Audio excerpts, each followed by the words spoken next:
Welcome to Game Changer World. And behalf of Game Changer World and myself, Frankie and Screwball, I think we, like everyone in the chat, first and foremost, giving John our loves and prayers and thoughts to his family as he's going through a difficult time right now as they lost a family member. And of course, we give John all our love and thoughts here on the show. And thank you all for the chat as well, for all the nice comments. And Frankie, I'll send it to you first. How are you doing today?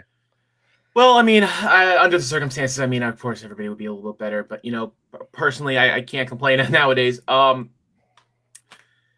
another show. The show must go on, especially, John, it's fucking backbone of this podcast right now. So, it's tough being here without him. Everybody in the chat, sorry, no Brett this week. We'll see Brett next week. But, until then, you get our lovely mugs for a couple hours bullshitting about this wacky world of professional wrestling that we all love. So, and Screwball, long time no see on the podcast. Welcome back, and how are you doing tonight? Doing all right. I'll be making 2 appearances on this podcast this month, as I will definitely be here later this month after Homecoming LA. Got a big weekend there. Again, shout out to John and his family. It's a sad situation, but our number can be called at any time. We give him all the love we have. I also wanted to shout out someone else here that an alumni from Effie's Big Gay Brunch series, Soraya Saber, broke her collarbone over this weekend in a match. She's someone that means a lot to me as a fellow member of the asexual community. She's got a cool PWT store with a lot of cool designs. Go and maybe pick up some merch there. If you actually go to PWT right now, there's actually a 20% off code, Labor25. So if you got someone to support, whether it's Soraya or anyone else in the business, it's a good time to do it. Yes. Shout out to Soraya as well. And big thank you guys, Frankie and Screwball, coming on last minute. We are backbone of the podcast, John. We're saving the big podcast with the big dog, Brett, for when John is available. So those of you that came to see an interview with Brett tonight, we're going to try something different here, and I'll explain to that in a little bit. Both of us thought about possibly, taking over his notes and just reading off of it, but we could not feel his shoes. And an interview of that magnitude with the owner of GCW deserves our best shot, and neither of us could really live up to John. Again, just show John all the love, but we both agreed we could not do him justice. Yeah, same thing too. John definitely would be a way better interview than I would be. But we are saving that one for a later date. I just want to quickly shout out, so give it out here so that way everyone sees it. Clown, thank you for coming in. Thank you for the love. Don't fret, citizen. 5 minutes in and I get hit by the mute button. God damn it! I'm so good about that. It's you tonight. Yes, God it's damn you. It.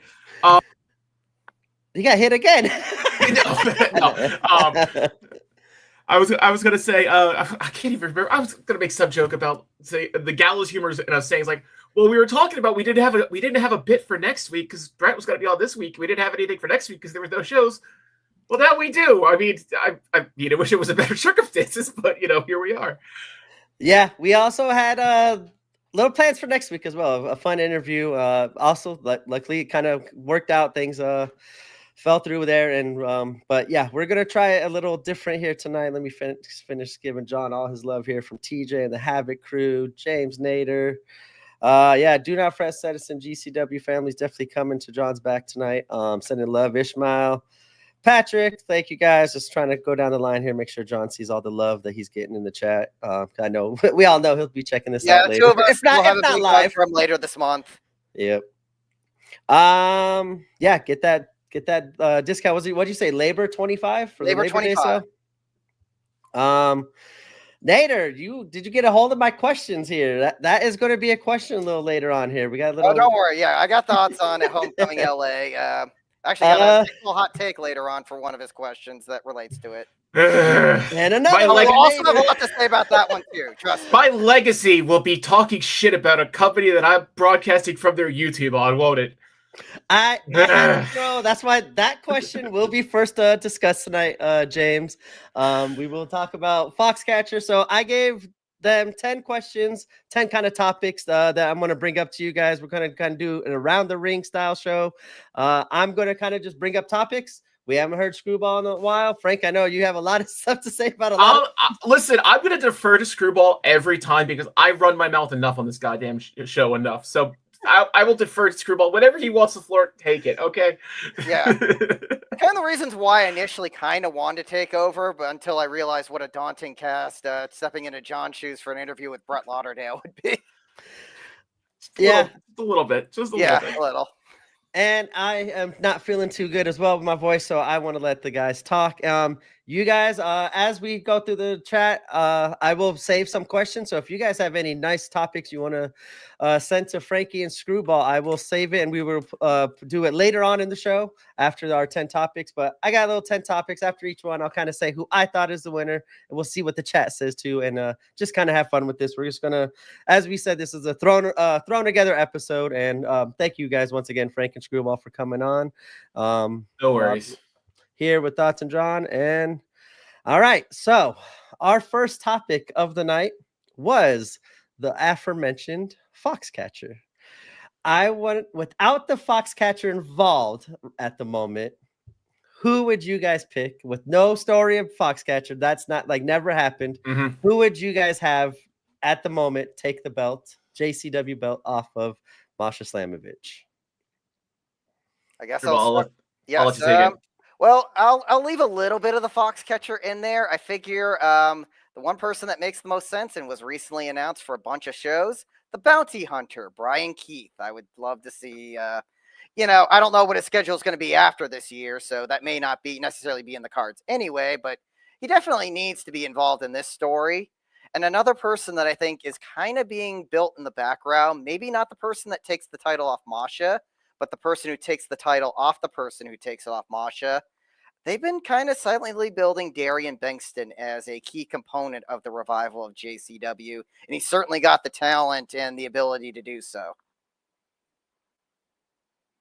Now, I think that, yes, bringing in Brian Keith right away, coming off of this Bounty Hunter, with the bounty and the Foxcatcher and all that, bringing in the Bounty Hunter, Brian Keith, absolutely makes sense. If take all that away, take away that the fact that Marcus was involved with this whole, storyline. I'll generously call it a storyline. I think Marcus Mathers makes the most sense. He's relatively homegrown within the GCW atmosphere. He came from H2O. He came from GCW. He's been in GCW since the original Brat Pack. I think, yes, you could make arguments that he's too big for JCW, who he kind of leans more on the JCW. I mean, on the GCW side, game changer jersey.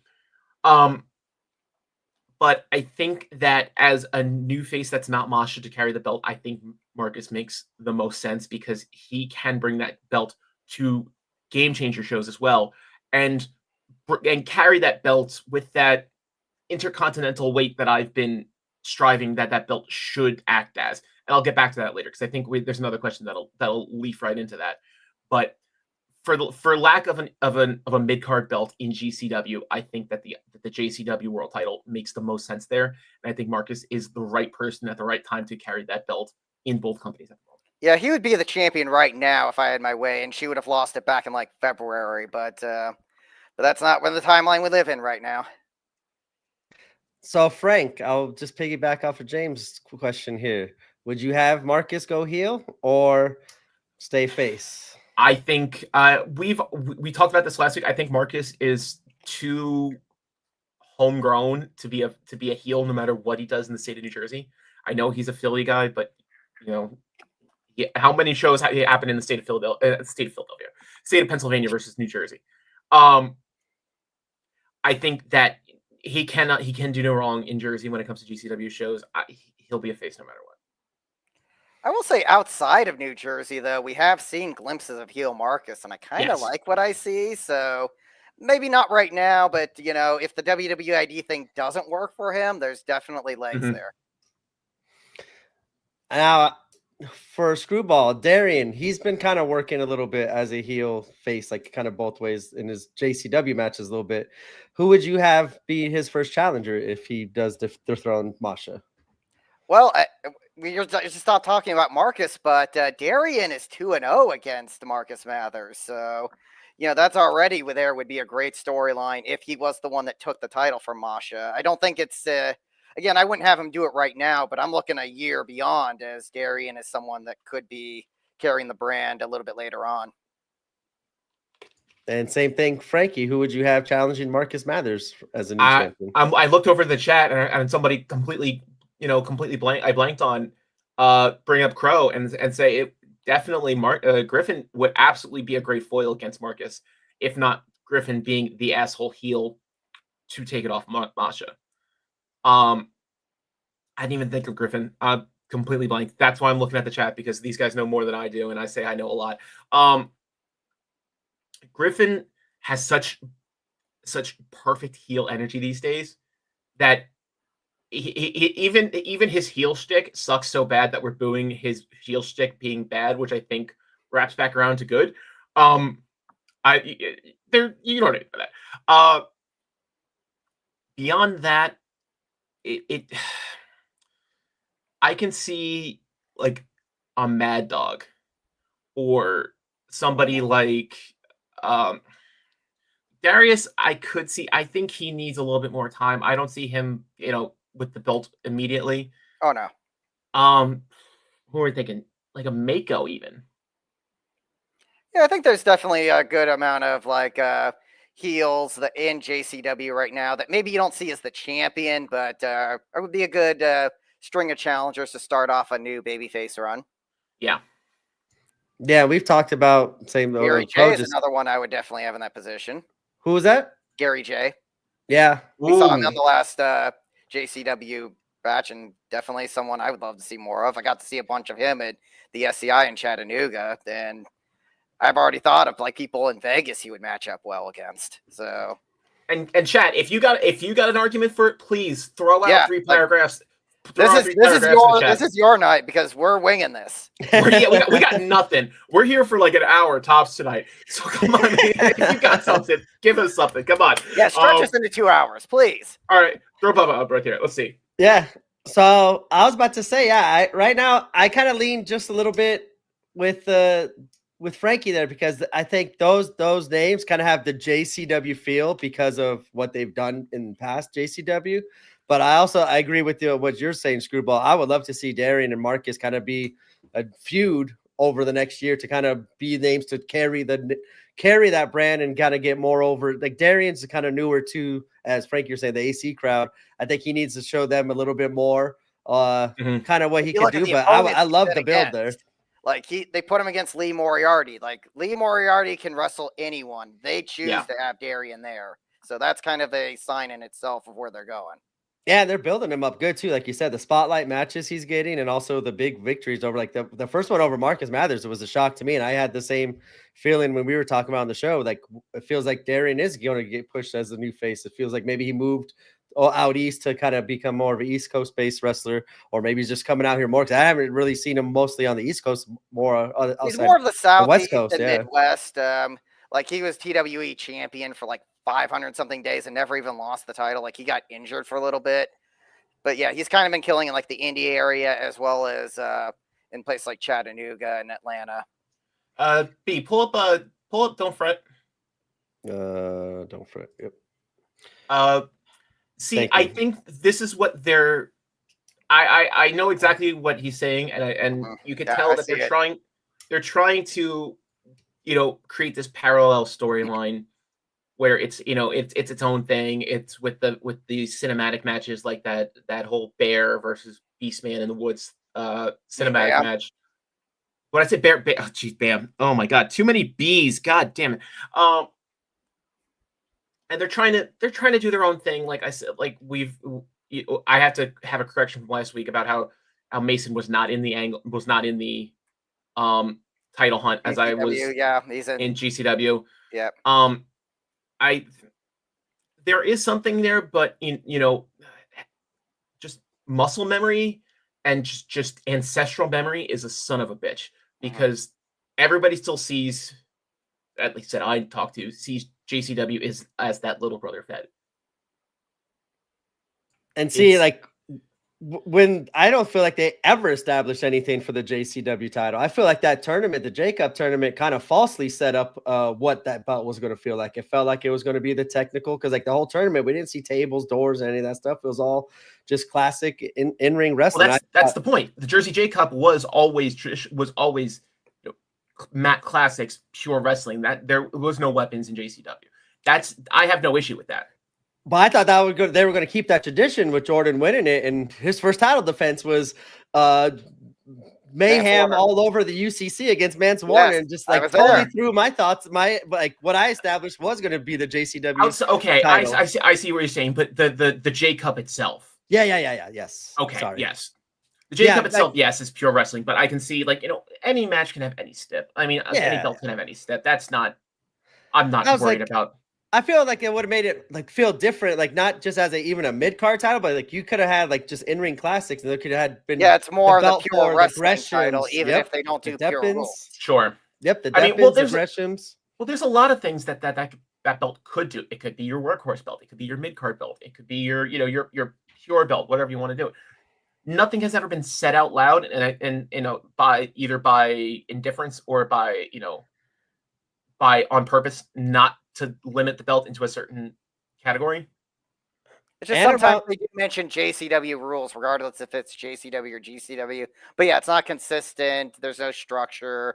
Sometimes it's just the random local hero gets the shot to lose, and then sometimes there's other storylines, and then JCW it's its own thing. Yeah, I feel like that's where it should have kind of just stayed, just because of what that tournament was and how that title was. But it could have, I don't know, I don't like it being kind of on both shows either. Also the time that was my argument before about if the belt's good enough to play on GCW, why isn't the angles of the storylines? And I know it's because it's two different creatives, whatever you want to say, but I mean, there's enough hands in both jars to kind of overcome that, in my opinion. If that's going to be the answer, okay. To me, that feels like a cop-out. And I feel like when Jordan first won the belt, the JCW was very slow at that time. We were at 4 shows a year, so it was no progression on AC weekends. Yeah, they were just they were just Saturday matinees on AC weekends. But now that they're trying to spread out and become this true New Jersey's own indie fed type thing, where it's a residency in Asbury Park, I can see them trying to move away from that. But it still doesn't, correct the fact that the JCW world title is still just being used as a prop on GCW. Yes, I know all belts are just props at the end of the day, but it's just being used as a prop versus being an actual belt that's fought and defended on GCW. Yeah, you don't have to say it out loud that it's just a prop. I mean, somebody's gonna yell at me in chat for saying, but they're all props. You know what I mean? It is what it is. But all right, first round. Frankie, I'm going to give you the point just because I liked the Griffin. I was never going to win that point. It was always going to be Frank's. That's not rigged. Well, this is whose line is it anyway? The gimmicks are made up and the points don't matter. Checks in the mail, B. Checks in the mail. Oh yeah, that GCW merch sponsorships got you covered for tonight. All right, our next topic. We'll go to the Ultraviolent Championship, as currently Matt Tremont has the belt. And now that we all thought maybe Homecoming was the time he was going to lose it, who do you think is going to be one person that's going to take the belt off Tremont at this point? Screwball, I'll defer to you. I have no idea who's going to beat him. I more have had an idea of an opponent in mind, and someone that might be replacing someone that could be on the way out. Don't know how much you follow AEW recently, but there's a hologram clone that's going to be making their debut soon, and it is heavily rumored that Ares is going to be... Oh, no, it's already been confirmed. It's already confirmed. Yes. Well, okay. I was just building to it, but yes. We might be seeing Ares significantly less in GCW. So I kind of want to pick out someone that has a lot of things in common with them and could slot into a lot of those spots. And of course, me being the West Coast correspondent, I'm going to be thinking locally. And I know just the guy in mind, the Lucha Ghoul Sonico. He's worked a bunch of death matches, has worked a bunch of lucha. He's definitely someone that I would love to see at least get a match against Tremont and bring something a little bit different that hasn't been brought to the title this year? For the UV belt, I pick someone who I think who has appeared before, but has not appeared enough that to be considered, a friend of the show type, like like a regular, and that's Tommy Vendetta. Mm. Tommy Vendetta has made the sporadic Detroit loop appearance as the Pillars, but he can go deathmatch. Legos as a deathmatch weapon is beautiful. I want to see him in the scene. I think he's not going to win the belt, but I think the person who's going to win the belt is Bear, and that's just a matter of time. It's a when, not an if. But if we're talking someone completely new, we're just going to say that Bear had his time and he didn't, and he get it. Who's going to take it off him? I want to see Tommy Vendetta. I want to see my deathmatch shirt. I want to see the guy whose entire heel shtick is I'm wearing a shirt in deathmatch with the you lose Skrillex entrance, bringing out a freaking tub of Legos as his tax spot weapon. Let's bring that more bullshit in deathmatch. It doesn't have to be deathly serious all the time. I want to see the dumb weapons again. I want to see the plastic tubs. I forget who was that. I can't think of his name. I'm blanking. He was the Japanese guy who brought those over for Chris or- Brooks. no Might be now or Shunma Katsumata. Katsubata. It was Katsumata. Yeah. I want to see those kind of weapons bring their way back in and be treated seriously, not being treated as like, oh no, they brought jelly beans in as tax. Oh no. I want to see Legos and those plastic bins being used as serious weapons in that. Yeah, I got to see Katsumata do that for Prestige at the Glass House a couple years ago in LA. And speaking of LA, that's a deathmatch weapon you can use in the UCC. So I got no problem with that. Yeah, those tubs do, like I've said it before, they have the same visual and not visual, but the same like audio. Yes. Hearing those in light the tubes. UCC Like break having is amazing. if tubs replace light tubes long term, I will not be mad. Yeah, I've said that before. Like they should just incorporate that in UCC because it was crazy the sound that echoes in there. 6-man tag at the Collective for that DDT GCW crossover show. That was one of the best matches of that weekend. That's why I said Chris Brooks. That was the first time I've ever seen it being used, and he was in that match with this. Yeah, we got some good other names here. You are in TJ's notes, it seems like, as he said he would like Eric Dillinger, Dimitri, MM3, or Tav as well. Oh, yes. Yeah. If the original interview had gone on, there would have been a lot of Dmitry Alexandrov love. John's very huge on him.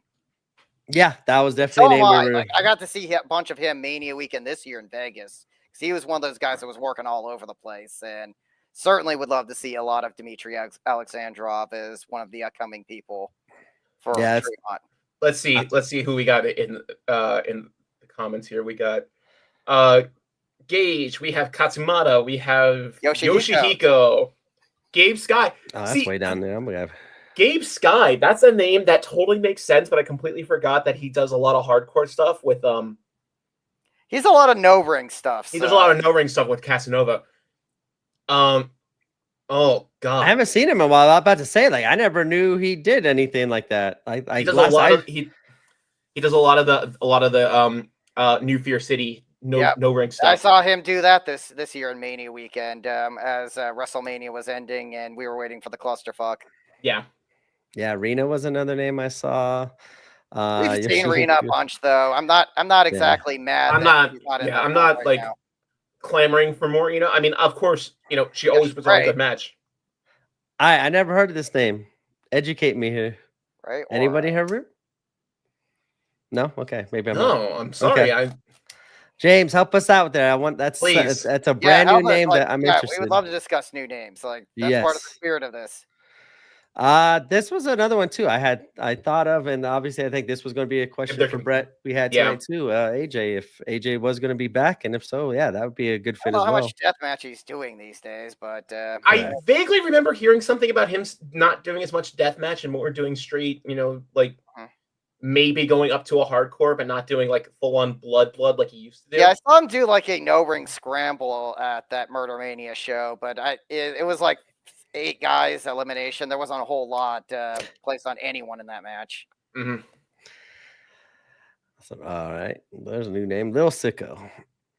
He needs more time, I think. Yeah. just say he not needs yet. more time before we start like really taking him as like a dethroner for Draymond. A little. Friend of the show, Little Skittle. sicko to little skill. I like it. I like little skittle. Yeah, that was a lot of good names there. I have a affinity towards MM3, the Pillars, Tommy Vendetta as well. Yeah, Tommy was a good name there. That's a name I didn't expect you to pick as well. That was a good one. Like I said, like I when I can pull sub stuff, I can pull sub stuff out of nowhere, and then I completely blank on other stuff. So. New Fear City Champ Gabe Scott. Okay, yeah, I gotta check out. I haven't seen him in a long time. I think the last time I saw him was like an Arrival show. Yeah, he was a VXS regular. He was on Arrival. He was on VXS. He's been on ETU. Yeah, ETU a lot of the NHB affiliated type indies in North Jersey, New York City. He's on a lot of those shows. Real fast, whatever happened to that Fight Life company? Like, if it's something bad, we can talk about off. I don't know. Like, they had like a series of really good, strong cars. Like Alec Price, Jordan, Speedball were on it. It was primarily Northeast. I think I remember they might have rebranded to something else and then went away. Oh, okay. Yeah, here in ETU. I'll investigate in a second. You guys can. Yeah, I think it was called Fight Life, if I'm not mistaken. And like, I have a vague recollection of it. Yeah. Okay, that's Rhode Island. That's entirely out of my. Okay. Their last show was end of March, so I don't know. They're probably dead. So. James trying to get you in trouble tonight. All right, Otis Cogar. I like that one. That's a good one too. Otis is one of the guys that I'm surprised didn't win the title from Draymond. So consider that a compliment towards him. No, when it was him and Matt in the finals. Yep. And when they went through Concrete Hell, I definitely had the thought like this could be the flip. Of course, Otis might also be a contender for the next tag team champion too. So. Which I also have that in my notes for later down the show. So yeah, I thought like because Otis came back, the whole like the Battle of 48 wasn't really starting there, but I thought like that'd be a good way to reintroduce the crowd to Otis because even when he was in I guess he wasn't really in GCW. He wasn't. I don't think. Yeah, exactly. Yeah, he hasn't been in GCW. Yeah, exactly. So I guess like it would have been a strong introduction to the crowd, but I could see it paying off later on. Yeah, some people said the NGI Bear possibly meeting Draymond in the finals again. That would be interesting. Yeah, I think that's the smart money is Bear winning on his second attempt, but yeah, makes sense. But we're obviously not there yet. So I think people have been saying, what about Bear versus Tremont in the NGI, and that would be his win. Yeah. Or I don't know if I'd have Tremont in the NGI. I kind of want to see them differentiate the tournaments a little bit, and I think a good way is kind of having maybe that be the young boy tournament. So maybe that's like for number one contendership on like day 2 of whatever weekend that is. But either way would be good. I love that. Like make it a number one. Make the tournament mean something. It doesn't have to be for the belt. Like make it mean something. Like for the next night. Like if you win the first night, the next night you get Tremont for the belt. Yeah, JG, sorry about that. No Brett this week. We were hopefully next week it'll be. Yeah, John unfortunately is dealing with loss of a loved one, so that kind of comes first. Yeah, sorry about that, JG. Good. That was a good discussion there. I like hearing all the new names. This Ray Oro though, James, help me out here on that one. Yeah, I like that comment too. Sorry, not sorry. All right, moving on to the next one we have for the tag team titles. I would like to. This one's kind of like a tag team question here. Who do you think is going to be the team that defeats Young, Dumb, and Price? And what is a new name that we have not seen in GCW that you guys would like to? I can answer the second question. You probably already know who it is. Los Suavecitos. Yeah. Oh, okay. Yeah, that was the second one. Yeah, there we go. So Suavecitos. They're a team that has come a long way in about 2 years since I first started seeing them. Like their gear looks better, their offense looks better. They can work as a trios with Adrian Quest. Another name that I'll name drop here that is the fourth member of the Cetos is Johnny Robbie, someone that is quickly earning a lot of stock as far as like one of the top women's wrestlers in the country right now, starting to blow up all over the place. So you can't, and I think they personally would match up very well with Bustin' the Brain. Like, that is legit, like, one of the best matches any indie could put off right now. Yeah, I will second real fast. Like second that Suavecito's comment. Seeing them at first and seeing them kind of be just the jobbers at the first match of the show, the heat, just a kind of comedy spots to what they've turned into, and like as you said, in ring and the confidence in their characters to like get even better and get more heat as a heel tag team. Their improvement is to me, and one their of the trash talk is ones. A++ level. Like they can get a crowd heat on them in seconds just by spouting out whatever comes to their mind. Yep. See, I haven't heard of these guys before, so I have to do some investigation on these guys now. They're doing a lot of shows now on West Coast Pro. West Coast Pro, also Pride Style. Their run with the Mariachi Montana, another new team that probably in a year from now I'll be mentioning like this. They're having no two tag teams are having a rivalry like the Suavecitos and the Mariachis are having in Vegas right now. They are set to have a double dog collar match here in Vegas later this month. That I think is that may very well be in my match of the year conversation.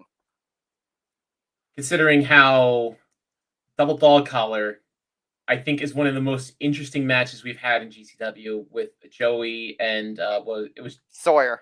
It was Joey Sawyer versus Charles and Paro? Yeah, it was some combination of Rich and Powerful, I think. But for tag teams that I would see take the belts off of Jordo and Alec, it's gotta have to be the back half of Vandals. It's got to be Otis and Christian. I think that we've had a face team for too long. I think just naturally it's going to go to a heel team. I know Atticus has been sort of saying this, it's not for the belts. It's more of a grudge match style, feud thing that he's after. But an Atticus, not necessarily Otis and Napier. Yes, but I think his word is going to, his values are going to trickle down to the rest of the faction. So, but on the other hand, just taking the belts and holding them hostage because, I hate this company, fuck you. I want to take the belts so you can't have them no matter who they're on. I think that's a valid stance to have. To just have, just bullshit heat on someone who's just like, just complete nonsense heat for absolute no reason. Just put it on Vandal 48 and then just watch the boost trickle in again. Because I'm not going to say that there hasn't been any interest in the tag team division, but it's been kind of one note. It's been Jordo and Alex doing the Jordo and Alex thing since Mania, and just some difference. I'm not even saying this like I'm booking myself so far into a corner by saying that.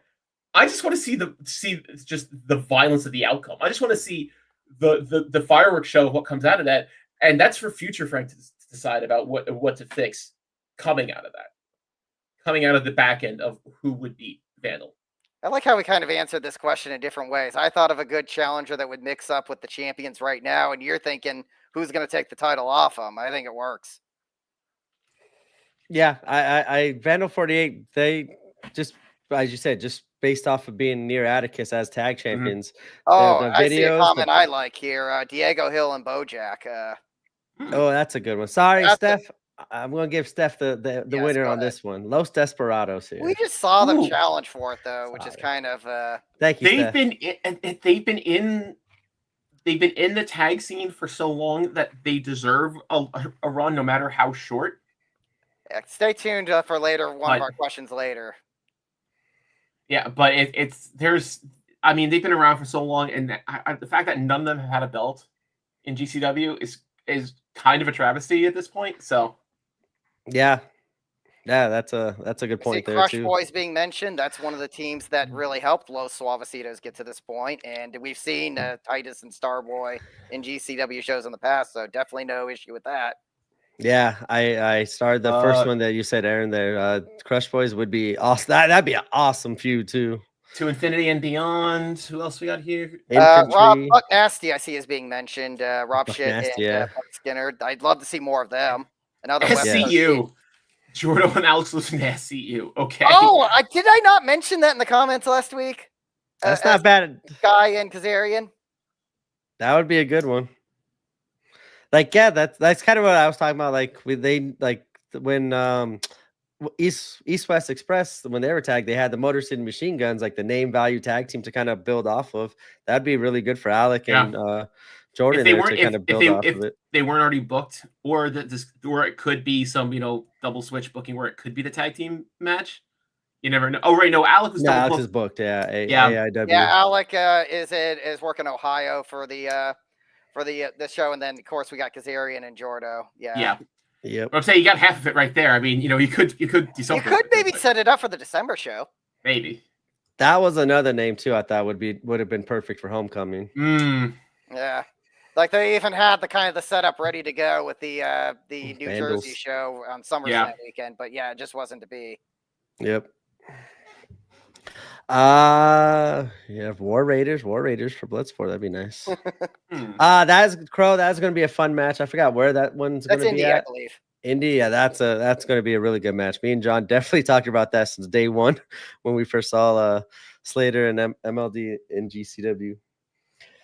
All right, I'm gonna go. I like the Suavecitos on that one. I'm gonna give Suavecitos that one. Even though I like Vandal 48, Suavecitos is a new name that. Yeah, I guess they could be ready for a GCW. I think they are ready now. Like they were not ready a year ago. They're ready now. Yeah, I could see that. Scarlett and Karrion Kross. Oh, that's an interesting wild card. Yes. I mean, I see that as novelty, even though like we had Bussy as tag champs for how long? Like that's close to a year, yeah. Like Scarlett and Kross as a tag team would be interesting to watch. I mean, Scarlett could go in there. We never really gave Scarlett the ball as far as an in-ring competitor thing. Yeah. So she could have a lot to prove. Yeah. I like that one. All right. Switch it up here. What has been your guys' best match of the year in 2025? Hartford 6-man tag, not even a thought. Yeah. That was quick. Yeah, that was pretty quick. Yeah. It's like it was the answer that immediately came to mind, and the only thing that really gave me any thought whatsoever was Bear and Tremont. For Tremont, yeah. Like that, like I was there for that, and I was gonna say recency bias and the fact that I was there for that Bear and Tremont. Like, but I was not at Hartford, so I cannot testify to like how hot that room was for that match.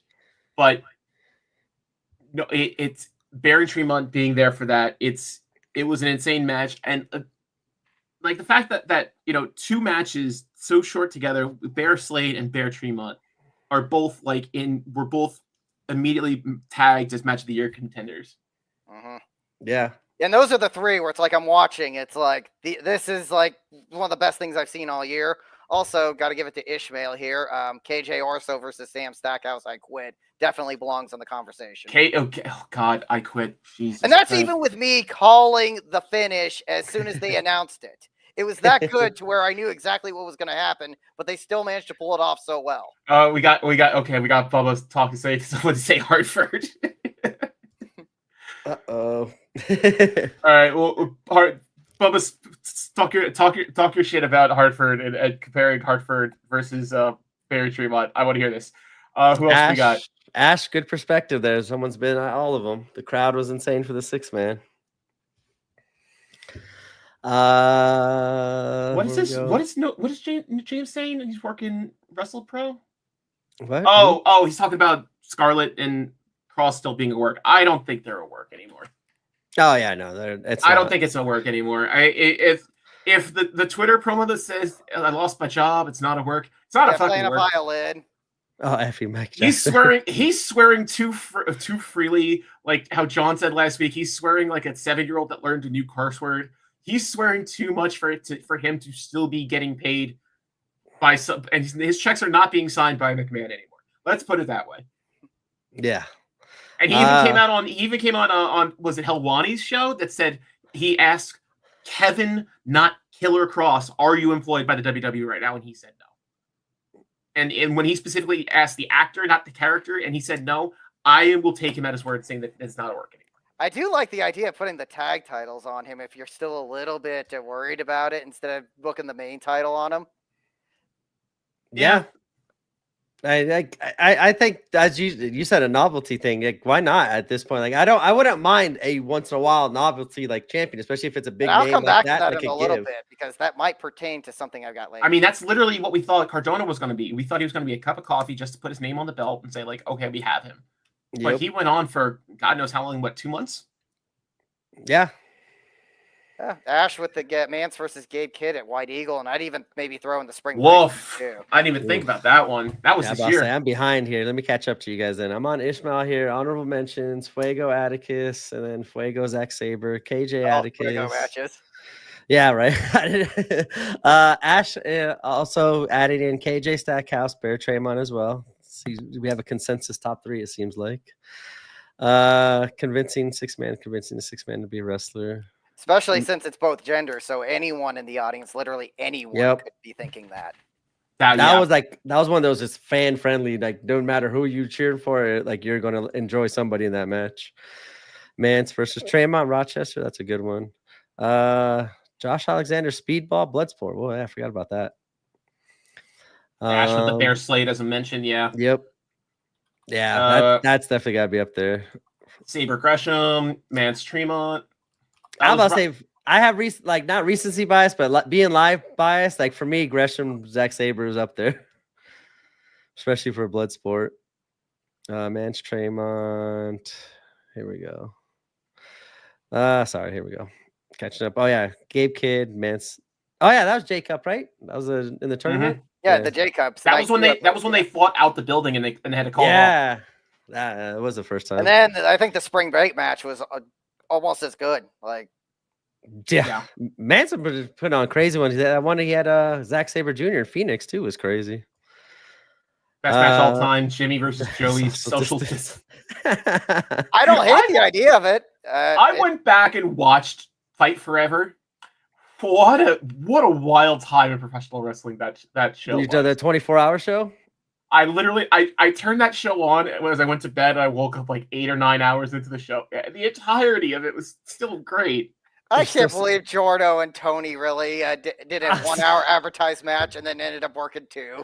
I was about to say, 2-hour Iron Man. You fell asleep at the beginning of that match. You woke up 8 hours later. They're still wrestling. Those two. Yeah. Manscaped Kid 3. Yeah, we definitely need to see a 3. That's a good idea. I like this idea. Freebirding the titles is a fun idea. Love that idea. And I don't think we've had 2 female tag champs. No, not that I could think of. I think we've only had Effie and Allie. Yeah. Yeah. I do know that Masha and Rena was a thing for a time, but I don't think they never got the titles. No, they never. They challenged for the titles, I think, in Japan against. I think that was East West Express even back then. I think you're right. Yeah. All right. Next question. All right. So match of the year. I will hold on. Who'd you say, Frank? I forgot yours again. I was gonna say Tremont. Bear Tremont, but I think he's got it with 6-man. I gotta go 6-man. That was my obvious choice was Hartford 6-person. Yep, I go Hartford with that one too. So we're tied up 2-2 here. Next question here. Who do you think in GCW does not get the shine or push that we think that they deserve or that you think they deserve? Who would you build to be the next star in GCW to receive that push, to be the face of GCW? I want to give the Kofi Kingston push to someone, not necessarily on the racial aspect, but more of the, someone that's kind of been middle of the pack, towards the top, finally getting a serious run. We talked about Los Desperados earlier, but I want to focus on Gringo fucking Loco. Like, there's someone that could instantly become world champion, have everyone be happy, and then bring maybe not necessarily fresh matches because he's wrestled everyone, but maybe fresh names that wouldn't normally be in a world title match, getting a world title match just because of how well he'd mesh up with that particular person. Like, you could do the Desperados 3-way or Jack Cartwheel getting a world title match, and there'd be instant backstory for that. Just, like different opponents. Just the Civil War triple threat. Yeah. Like it. But again, like, how many world title shots has Jack Cartwheel received? Like, I don't think he's gotten many, if at all. So there's obvious reason to do it there. And just like some of the other people that Ringo wrestles, at least if you're not doing a fresh match, it's at least a fresh world title match. Yeah. Yeah, John. I'll speak behalf on John here. He's always said Gringo would look good in gold, and we've seen him wearing gold outside of GCW. He's done it on other points feds too. proven. Like, he needs it. I could definitely see that. I will put my money on someone in a similar vein, I'll say, but that they've gotten gold elsewhere and that they've gotten massive pushes elsewhere, but they've just kind of been lost in the shuffle in GCW, and that's one called Manders. Aha. He's been carrying that WXW title. He's been around. carrying so much fucking gold in Europe, and he hasn't broken through to more than like the top of JCW. He was he played a great role when Second Gear Crew was still around. He kind of saved Effie's back a couple times when Effie was breaking out, like with the whole who's going to protect Effie thought process was coming out when Effie was just becoming champ. But he hasn't been in GCW as much because he's been out in Europe pushing, making his money, and I can't blame the man.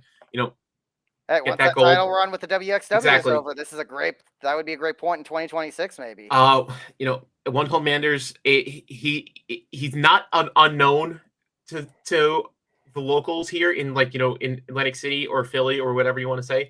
He's very well known. He's loved almost universally. I would love to see him as a face champ coming over as some asshole heel, champion. Not take it off Effie, but whoever beats Effie, I want to see Manders take it off of them. And also, if we're talking about the tag titles, Cowboy Way is something I'd love to see more of in GCW too. Very good point. Thomas Shire and Manders would make a great tag team because I've always said that the tag team division is super shallow in GCW. Which is why we've had these, monster runs from VIF and now from Jordo and Price. We need more bodies.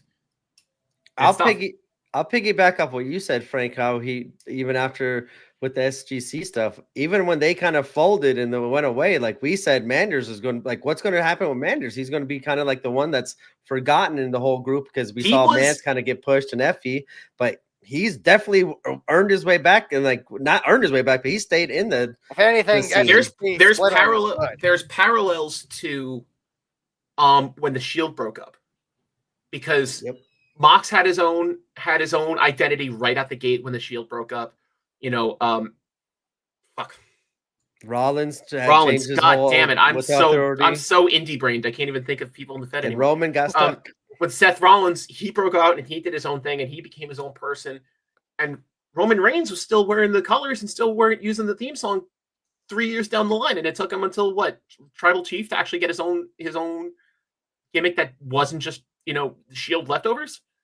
And not to coincidentally, that's when he actually started getting the respect as the top guy. Like it took that long. And I think Manders kind of was, the guy holding the bag of the faction that collapsed. Yeah, he wasn't the guy that turned. He wasn't the guy that got turned on. He was just a guy that was in the faction. But getting out of that faction, NWO Hollywood vibes. What was that third string NWO faction? Was it Hollywood? Well, maybe talking about the B team with Stevie Ray. Yeah. I'm not shitting on Manders that badly, but that when we're talking about this faction falling apart, that's kind of what I'm thinking of. So. And also in the SGC, he wasn't able to establish what he was. He just kind of came out with them. He was never able to even show what he was. Well, he wasn't in the War Games match they had in 2021 with MDK. He was the one that was left at the side that year. And it was you could kind of tell he was kind of on the verge of not even being a GCW guy for a while. Yeah, I think he's definitely one that used whatever he's learned in Europe and brought that over here and just kept him successful because it's SGC breaking up was the best thing that ever happened to him because instead of being the third wheel of a faction that he wasn't the tag champion when they had the titles, now it's he's his own guy and they can call back to that history whenever they want, but he's actually the reunion pop is going to be insane when they finally all hug in the ring again. That'll be insane, but until that moment he's his own man again. Yeah. I've got some new names here. We have, Myron Reed. I like that, James. I definitely been shouting out Myron Reed for a long time. He would be fun to see. Yeah, I do Get love it going. when he does appear. I wouldn't mind seeing more of him. Yep. Aaron's hot tonight. KJ Orso to Charles Mason to Atticus to Napier. Listen here, you little shit. Do you want to kill a Fed? Because that's how you kill a Fed. Napier or which one? just that entire string of words there should not exist in the English language. I ain't gonna lie, I like it. Keep them coming. I like that idea. Hey, if Napier has that kind of turnaround, I'd be game for it, but he's got to show it first. Oh yeah, he's definitely got to show a lot more right now. Jordan Oliver get GCW title shot. Yeah, it's been a while since he's had a one-on-one match. He needs to lose the tag belts before you even think about that, though, because like the title scene and the storylines have been so convergent on the titles in GCW for the longest time. The last thing we need is for one person to be holding both of them. We don't need even more convergence on that. Yeah. Gringo currently active. Frank here, great call. Manders very underused. Yep. Tony Deppen, that was another name I saw too. Quick little Tony Deppen we run know at the end. Deppen's kind of going away at the end of the year, so I don't know why you would really want to do that at this point. But yes, and maybe like 2 years ago, he would definitely have been like number 1 on that list. Yeah. I like it, Aaron. I like it. All right. I think the crowd there, I don't know. We saw a lot of Manders, I'm gonna let the chat here decide who should win that round. Frank with Manders or Screwball with. I'm looking at the comments Gringo. right now. Frank's got it, but they're both great choices. Earlier, there was a couple of gringos. Frank kind of got the ones at the end. Yeah, imagine Ali. Ali was another one people were saying. I was gonna say Ali, but I've already been banging on the drum for Ali for God knows how long. We know her day is coming. Like as soon as Yeah. she comes back, she's got a top storyline with Effie, regardless if it has the title in it or not. She's her spot's secure. All right, we're gonna listen to Turtle here. Manders gets the win. Yay! Thank you for your help there, Steph. We need a third judge here. Let's see. All right, next moment. Now, I was gonna cut you off on this one, Frank, because you were just at this one. You cannot say the Nick Gage return and Jimmy Lloyd return. That was my entire argument was Shotzi versus Cardona as a spectacle, not as a wrestling contest, but as a spectacle. Was the entirety of the opener of Night 1 of Homecoming. That is the pop of the year so far. You cannot even, like, I'm running through your stop sign on that one. No, my argument is going to be Shotzi versus Cardona. Okay, I have a different answer. Okay. Next topic was, what is your guys' top moment of the year in GCW? Frank has already answered. I already answered. Sorry. It's okay. So I didn't have one moment anyway. I've just kind of hammered on Tremont's UV title reign as a moment-making machine.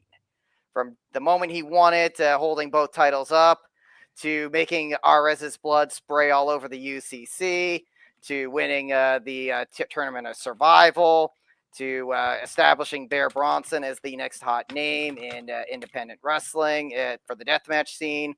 His entire title reign has been just top tier moment after top tier moment after top tier moment, regardless of when and where he's done it. And the great thing about it is I was kind of skeptical of him winning the title at first because I thought he was just going to be another regional name. The title's just going to be over in New Jersey because that's where we hold the death matches. But no, he's brought that title to pretty much every stop on the GCW calendar. And it's been so awesome to see him become a full-time game changer with us. And make all the towns. So he was always Jersey's best kept secret for the longest time. He was always like, whenever there was a show in Jersey, it was always Tremont. But then it was never more than a car ride away from home base would he ever. Okay, and I gotta shout out Ishmael. I think he's actually right about this one. The KJ Orso turn in LA. Oh, it was shocking, both literally and figuratively. And the execution of it was just so good with him, continuing to pound away, using one of the broken UCC chairs in ways we haven't seen them use. The bloody shirt, the white bloody shirt, the fact that the shirt has played a role in future parts of that angle, and the fact that we may see it conclude later on this month. And even then, like even before that, in Phoenix with the Koga brothers, holding Sam Stackhouse hostage for Fuego's mask, and Fuego refusing to do it. Another pair of top tier moments. I don't know. I guess mine. So- I was just looking at. Oh, go ahead, Frank. Go. All right, so let me go back.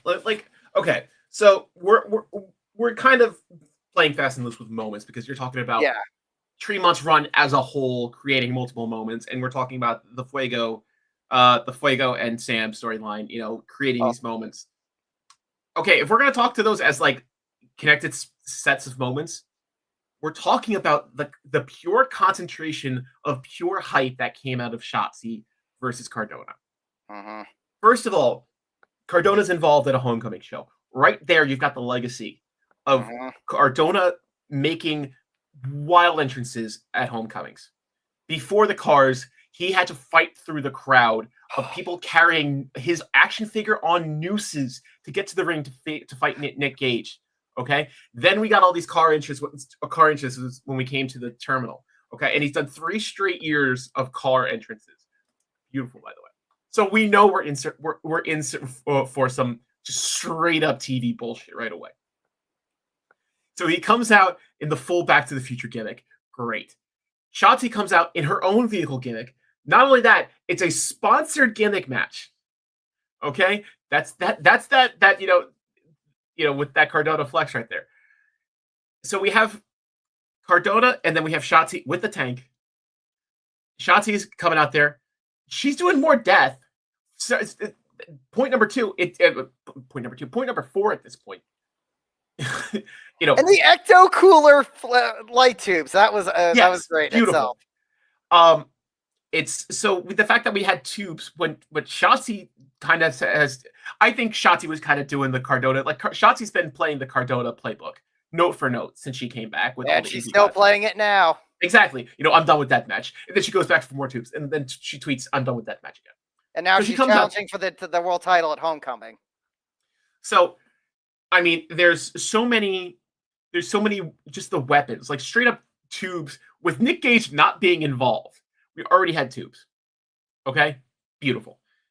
Then we got the hit, and we got Tommy Invincible being a little jerk, being Cardona's lackey again. Perfect fake out. And then then Nick Gage comes out for real in Atlantic City to a massive pop. And continuing the streak of Nick Gage and Matt Cardona every year at Homecoming. Exactly. We got the pizza cutter.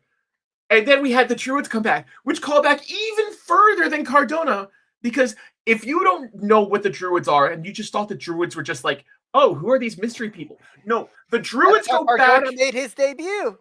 The Druids go back farther than this people. He who shall not be named brought out. Yeah, fuck him.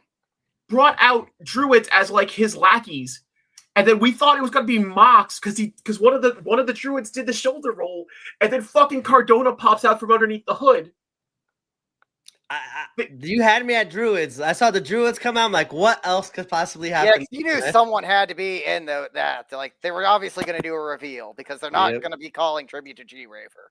Yeah. So, like we had the Druids, and then they all go in one by one like mooks, and then the last 2 pop up, and then it's another reveal of carrying Killer Cross and Scarlet Bordeaux, and like perfect for the win. Like there was so much hype and there was so much bullshit. It sucked the energy out of that room for the rest of the weekend.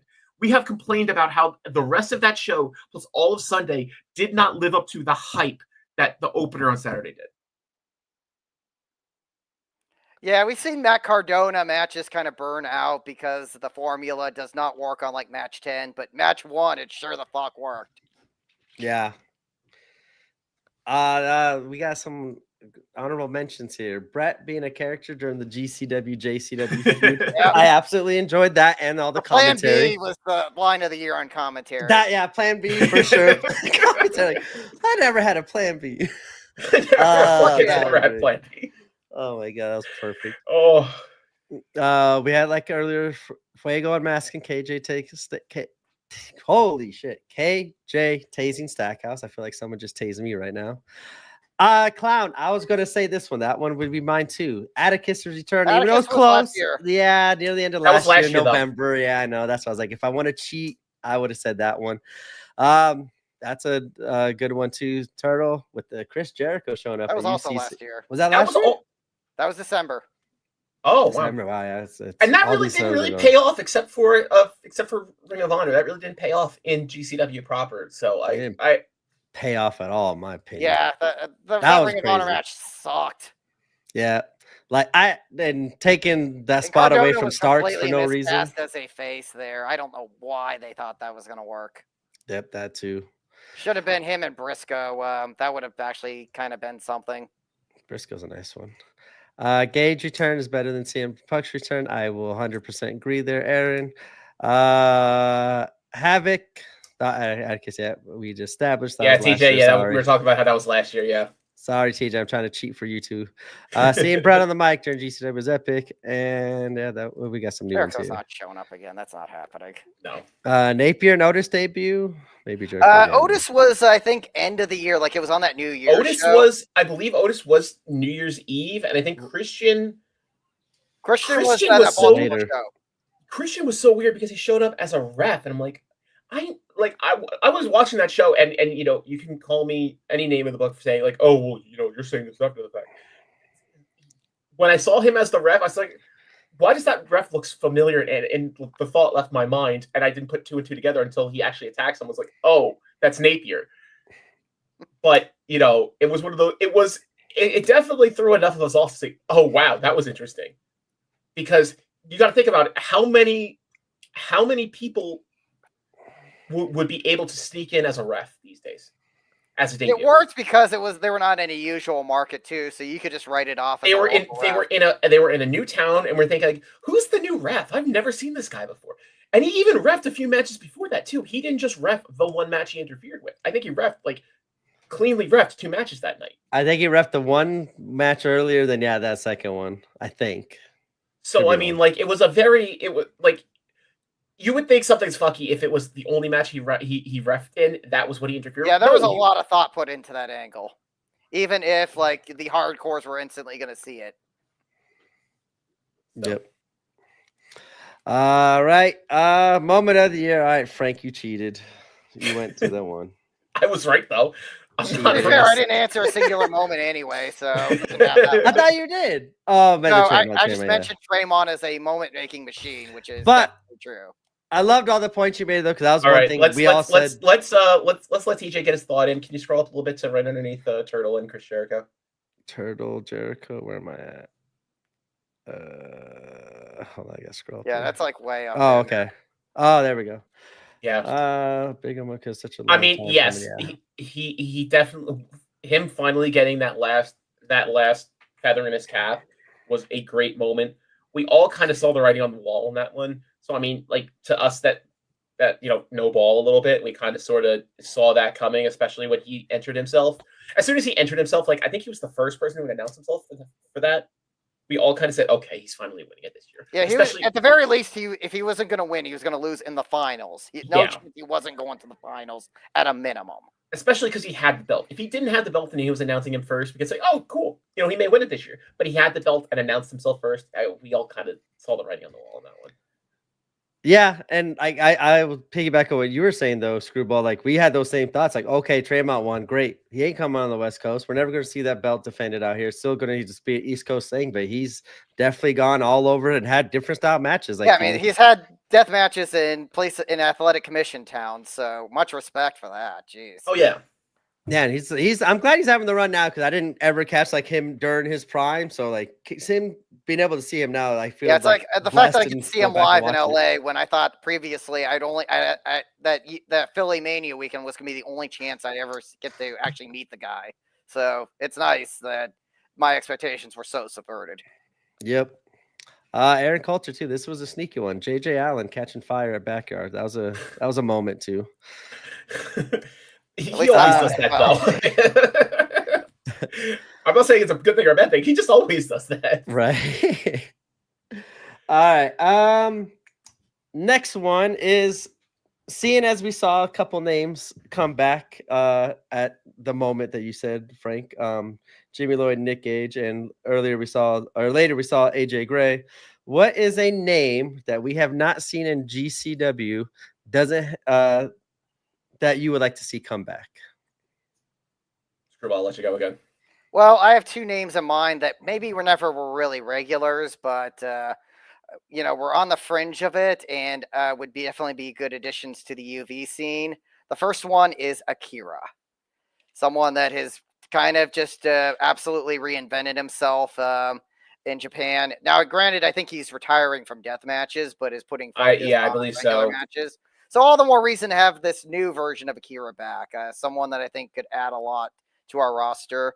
And as far as someone that hasn't retired from death matches and is really good at them, that I would like to see more of, I'd love to see Hoodfoot back. I mean, the last time I think we saw him was March, I believe, when my birthday weekend was the last time we saw Hoodfoot. Yeah, didn't he lose a Been a while, qualifier yeah. to someone or something? Right, he lost his qualifier to Doc for Yes, that's TOS. right. I hope we get more of those going into NGI real quick too. Akira is such he is such a great wrestler, and I can't say enough good things about him for all the shit he did in Japan.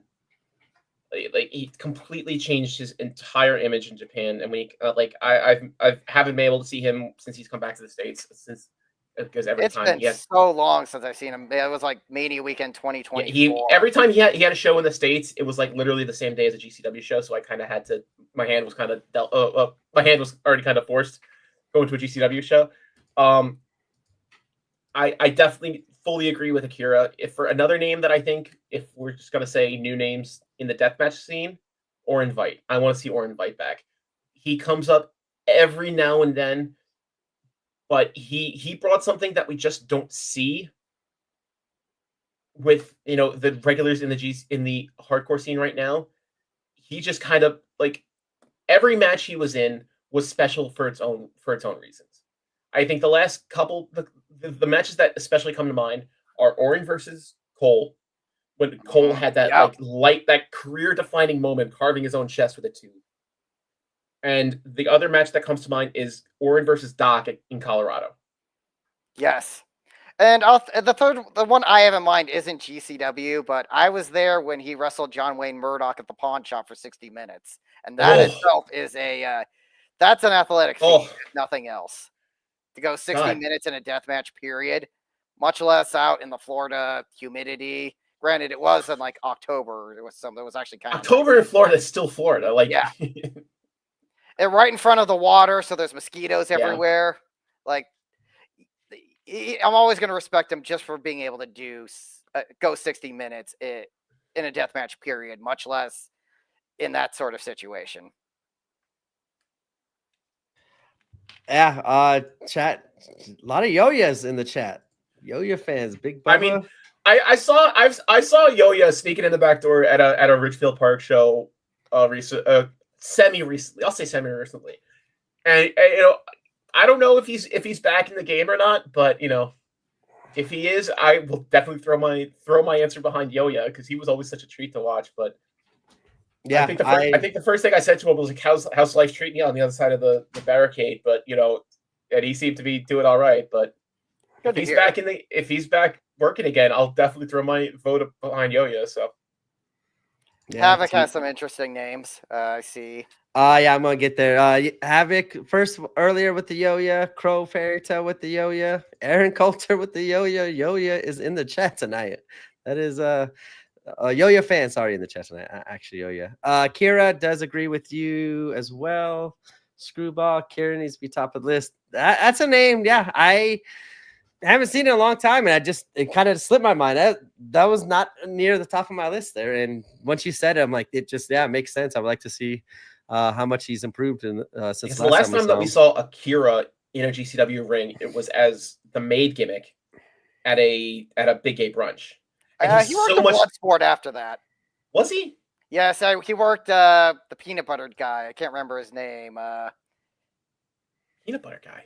Well, he likes peanut butter a lot. He tweets. Oh, is that the guy? Is that the guy with Victor Benjamin? Victor Benjamin. That's his name. I thought you were talking about Mashka Mickey Mouse No, Club. no. Talking about Victor Benjamin. Okay, Yeah, he worked him at Bloodsport in Philly. got it. TJ. Yeah, interesting. Yeah, these are some great names. Alex Zane. Zane. Definitely would like to bring the sauce back. Alex Cologne, Orenvite, as you said, and Rich Swann. Yeah.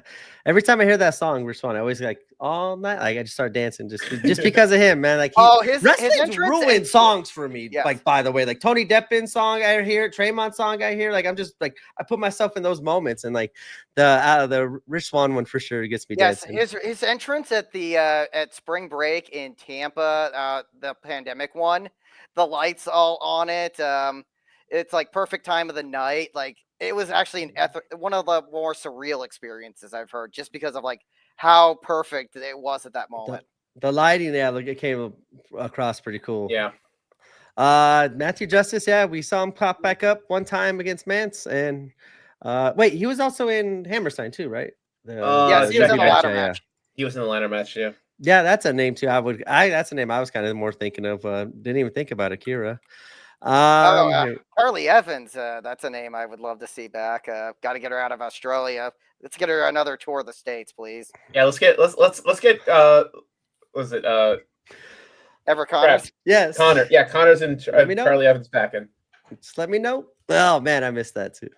Yes, bring them back. Lindsay Snow, I'm seeing mentioned. Oh, that is a Starboy, yeah, he's got a lot more names. Tankman, Mercer, some names we've seen. Bam, we've seen. All right, let's see. Was Yoyas and Jadnai Kaizen? What was it? The tag name? I don't think they had a tag name. Yokai. Yeah, it was. Thank you very much, Matt. We'll send that over to John. I know Turtle's in the chat listening, so all this will be sent to John. All the love will be sent his way Lindsay for sure. Snow. I think because we only really see Lindsay Snow. We only see her in like Clusterfucks and like whatever Florida shows they're doing. Yeah, because she's local to Florida. Yeah, Charlie Evans, good. Lindsay Snow. I'm gonna skip that one, Shane. Sorry. ZM, so yeah, we want to see Akira. Juggalo, second on Taken. Bozilla was another strong one. I think if next time she comes back, she's gonna be with a contract. So I don't know.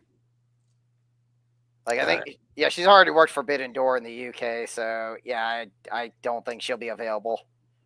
Yep. All right, I'm gonna give Screwball that one with the Kira. Kira got a lot of love there. Or Invite though, that was a name too. I thought Hoodfoot was also a good choice too. Oh yeah, I forgot about Hoodfoot. Sorry, with all these other names. Yeah, I got lost there. Sorry, Hoodfoot was a strong one. Has there been any non-political anything reason? Has Hoodfoot been hurt or just not been taking GC? I just saw him at the dive bar in Vegas last month, so I know he's working. I don't think nothing I've heard has been political. I think it's just been too many people have been booked, and it's like he had a hot run a year ago, so he's kind of cycled out the moment. I think. Gotcha. Aaron ODB. That's a name that fits. She's still working. She does run her food stand, so I wouldn't mind. Yeah, I know she runs a food truck. I don't know if she still wrestles though. That would be a fun name. I just love to eat her nachos again, like I had them during one of the All Out weekends. Food, so if she's not wrestling anymore, let's get her doing catering or something. I don't know. Brett, food truck, homecoming. Let's book it. Oh my goodness, I like that idea. Ran the terminal. That's half the reason we're able to get all those car entrances. So let's think outside the box here. I'm 1,000% behind this one, Aaron. Yes. ODB for Cluster for sure. Like we had Snitsky this year punting babies. Why not? Exactly. All right. This one was a little trick question, so I know I don't know how far we'll get into that. Frank's going first on this one. You are the owner, Brett Lauderdale, for one night or one show. What change would you make? For one show? Okay. I had a much larger. Let's hear that too. Let's hear it. Let's hear it all. We got time. Okay. We're still early. Mid-card title. Yes. Okay. I want to see a mid-card title that's not the UV belt. And not the JCW title. And that's not the JCW belt. I want to see it be what the Extreme title should have been was some sort of mid-card title, not called the Extreme title, call it the Game Changer title or whatever. The Game Changers title, something. there needs to be some other MacGuffin for people to chase that we can have some of these more, top of the card style matches have more impact rather than like, oh, these 3 people are in town, they're gonna fight tonight, enjoy. We need something a little bit, more something more substantial for us to bite our teeth into on some of these storylines. And having a mid-card run belt would be a boon for nearly everybody to say, this person held our belt, and for that person to go say, hey, I held the belt to GCW for a cup of coffee. That's my main gripe, change, whatever you want to call it. One night enforced rules. Yes, man. Yes, I like that one, Matt. Yes, the one Matt Striker and extreme enforcement of the rules that he did at that one December show. We need to give the referees helmets so they don't bump after just being breathed on. No, I agree with you, Frank. Like, I think that's like where the Gringo Locos, the Tony Deppins, the Cartwheels, like those people need like those, like I said, the MacGuffins, like something to chase for, something to make it meaningful instead of just putting in matches. Because the Extreme belt was kind of just booked as a second UV belt, as like a lesser ultraviolet belt. That's why when you call it the Extreme belt, you're kind of pigeonholed into something. It was kind of booked for those like more comedy hardcore matches is where it kind of ended up being. But here's where I like really cool looking belt. Yeah, the belt's awesome. Like I loved AJ Gray's. It's a pain to travel with though. That thing's heavy too. Yeah, my son, me and my son were able to hold it. That thing is heavy as hell. Like probably the heaviest belt I've ever carried. Actually, I forgot what I was gonna say. Something about AJ Gray. Oh, but this why like his title run. Like he did like a Ring of Honor rules match against Gresham in UCC defending the belt. He was able to do like all these different. I like the Extreme belt because me personally, I know the name kind of pigeonholes it, but I think it just like it could be something like the X Division, just something unique, provide something different that we're not going to see at a UV match or in a regular match throughout the card. It like you're going to see something different. That's why I kind of like thought the CW title was kind of like I kind of floated the idea of whoever held that belt dictated what kind of belt it was going to be. If you had a UV belt, if you had like a guy known for death matches with that belt, you fought in a couple extra death matches. If you had someone who who was like a Ring of Honor pure guy who a mat technician, then it would purely be pure rules matches. Yep, I agree. You can do all these different things like that, and it changes the complexity of that belt so much. Where you could say, what other belt has been defended in exclusively cage matches and exclusively pure rules? This actually reminds me of something. Grap House just folded, but one of their championships was the Wild for the Night championship, and the gimmick on it was whoever was the challenger picked the stipulation. So that would kind of be an interesting thing to crib off. Because like you have someone like a Timothy Thatcher go for it, they could elect to have a pure rules match, have a hardcore guy go over after it, and now it's a hardcore match. Unfortunately, I thought that concept was actually kind of wasted in Grap House because it just ended up being a bunch of extreme rules matches. There wasn't a whole lot of variety in it. But it kind of slipped into that comedy hardcore kind of thing. Yeah, it's like Cole Radrick had it, and then Lazarus had it, and they're all like hardcore guys. So like it just ended up being a bunch of hardcore matches. But if you kind of explored that with a well-defined roster of people with strengths and weaknesses, imagine Jack Cartwheel going over it and having a lucha style match against someone that isn't a lucha guy defending the title. Like I like dig when like guys have to fight outside of their usual style. So let's go to the chat because I think I read a couple of them here. Backstage segments, more in-ring promos and trios and pure. I want to see stuff like Atlanta last year. I want to say last year September where they did that brawl through the backstage area and it was one continuous camera shot. I want to see shit like that. Of course, you can't do that exact gimmick again, but I want to see more. I don't want to go to WWE fly on the wall style promos because I think that's the do out of focus for what GCW feel is supposed to be. I guess I'm gonna say, but more backstage, just staring down the barrel of the camera style promos, or what they did this past week week where they had Amy and KJ interviewing. I want to see stuff like that. I think that adds a lot to the production. I know it probably is a lot more production on the back end, but seeing 2-Day War opens your eyes so much because GCW has always been running 2 cameras, just one camera at ringside, 1 camera at hard cam, and that's the entire show. I've seen that for so long. Seeing JCW's promos in between every match, seeing them cut away to a camera at the announce desk.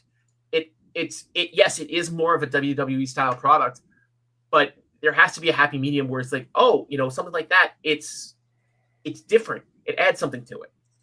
As you said, those wrestlers like backstage, just like staring at the camera, like that just has ECW feel written all over it. That fits in so perfect. Like, I would love more of those two. Yeah, those were excellent ones. I agree with that. More in-ring promos, even like a little trios division or a pure division / JCW. Like, yeah, those are things we talked about. Those are good ideas there. Let's see. Well, I think trios. The tag division's already stretched thin as it is. Yeah, I don't think. Yes. AEW has fallen into the same trap, and they have a way bigger tag division and trios. Let's see. Enforce the title shot for Do or Die for the Do or Die Rumble and Brass Ring. Cole's Brass Ring is still in play. He had 2 back-to-back injuries, which I think really kind of ate into whatever plans they had for the Brass Ring. I'm going to excuse that. The other one, the Do or Die, who is it? Megan has the Do or Die? Yeah, Megan has it, and it's barely been discussed since. So, I mean, that also plays into, if Megan has the Do or Die, where do we slot her into FE's contenders? If we had that other belt, that means 2 lines, no waiting when it comes to contenderships. And unfortunately, she's contracted, so we only have so many chances with her anyway. So exactly. That one's probably just going to be forgotten.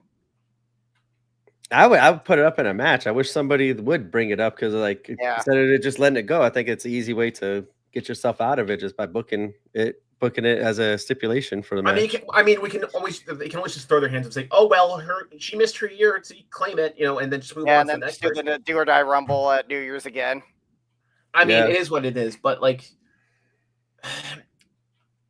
title booking has been one of my pain points when it comes to booking for a minute, and B knows exactly that I've been on that for a while.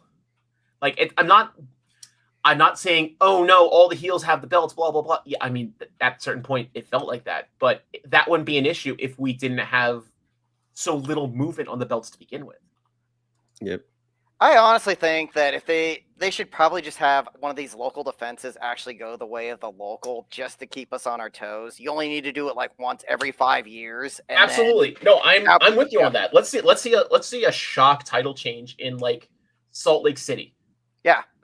Have Manny Lemons win the championship and then bring him around for a few dates. And then have him don't announce him for the rest of the loop. Have someone on the first day of the loop win it, and then have your next champion win it on the Sunday of the loop. Done.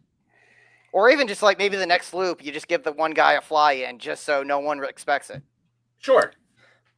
Or even tease it, kind of like the old Triple H Jericho that one Raw where Jericho won it, and then you have a backstage segment where Triple H got the referee and bring the referee out and hey, redo it and restart it. I think you could go a lot of different routes than that, and if you do stuff like that, that we've been kind of asking for. Yeah, imagine if Laura Zacher beat Masha Slamovich for the title. It's now you would, even if Masha got it right back, you would be questioning a lot of her runs. I don't mind those surprise pop. Action Andretti beat Chris Jericho. I wouldn't have picked Action Andretti. I would have picked someone else. But I was kind of hoping the same thing for Oliver this weekend against Lethal. I'm hey, one of these little lightning in the bottle type of moments to kind of want that 1, 2, 3 kid effect again. Exactly, to kind of start it off. But that's something, as you guys say, can't be done multiple times a year. But when you done only right, do it once and you're good for 5 years. Yep, I agree.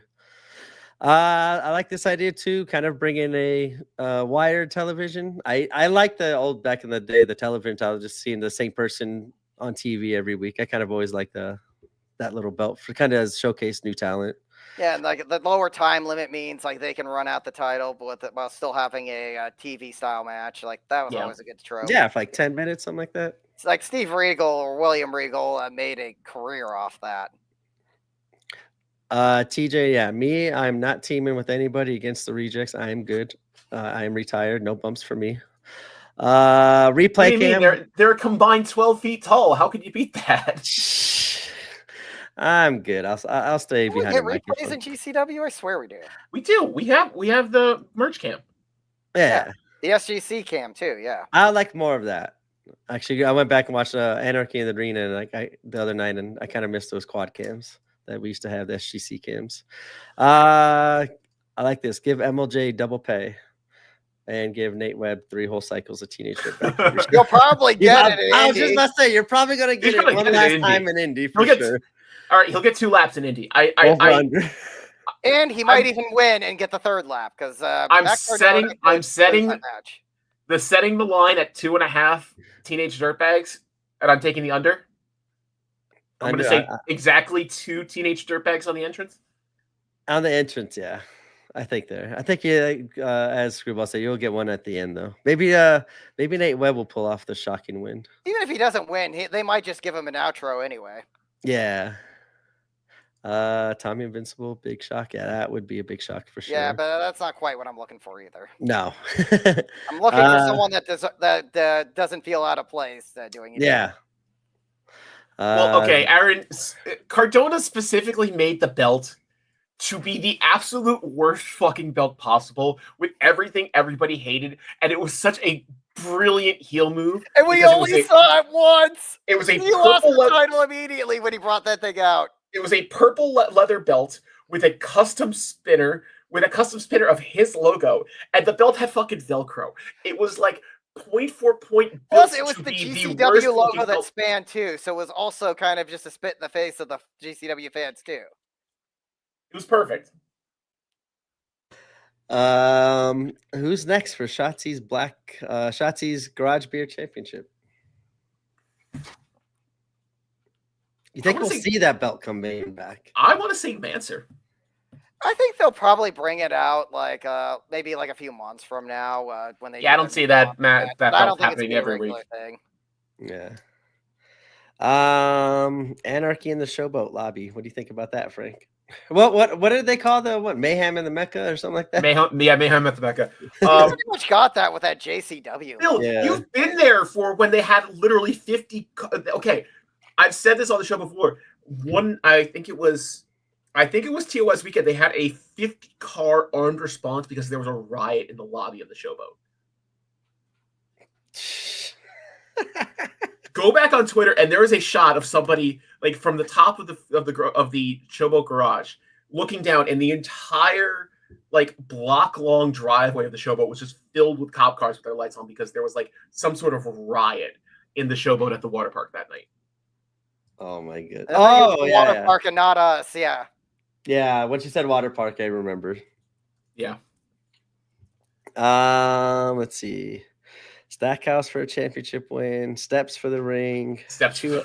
Okay, I can attest to that. With steps to the ring would really help because I was in the last family photo and I got stuck in the back and I was like, shit, nobody's gonna see me. I'm all the way in the back of the family photo. So I said, fuck it. And I was climbed up onto the apron. Oh, then when you got in the ring, right? I'm 6'3". I'm a fairly tall guy. Holy shit, the ring is tall, guys. Yeah. And of course, you can't climb in it because it's already full. I had to climb up on the ring on a chair onto that second little metal step you always see Emil use to get up in the ring, and then climb up onto the apron. Apron's fucking tall, boys.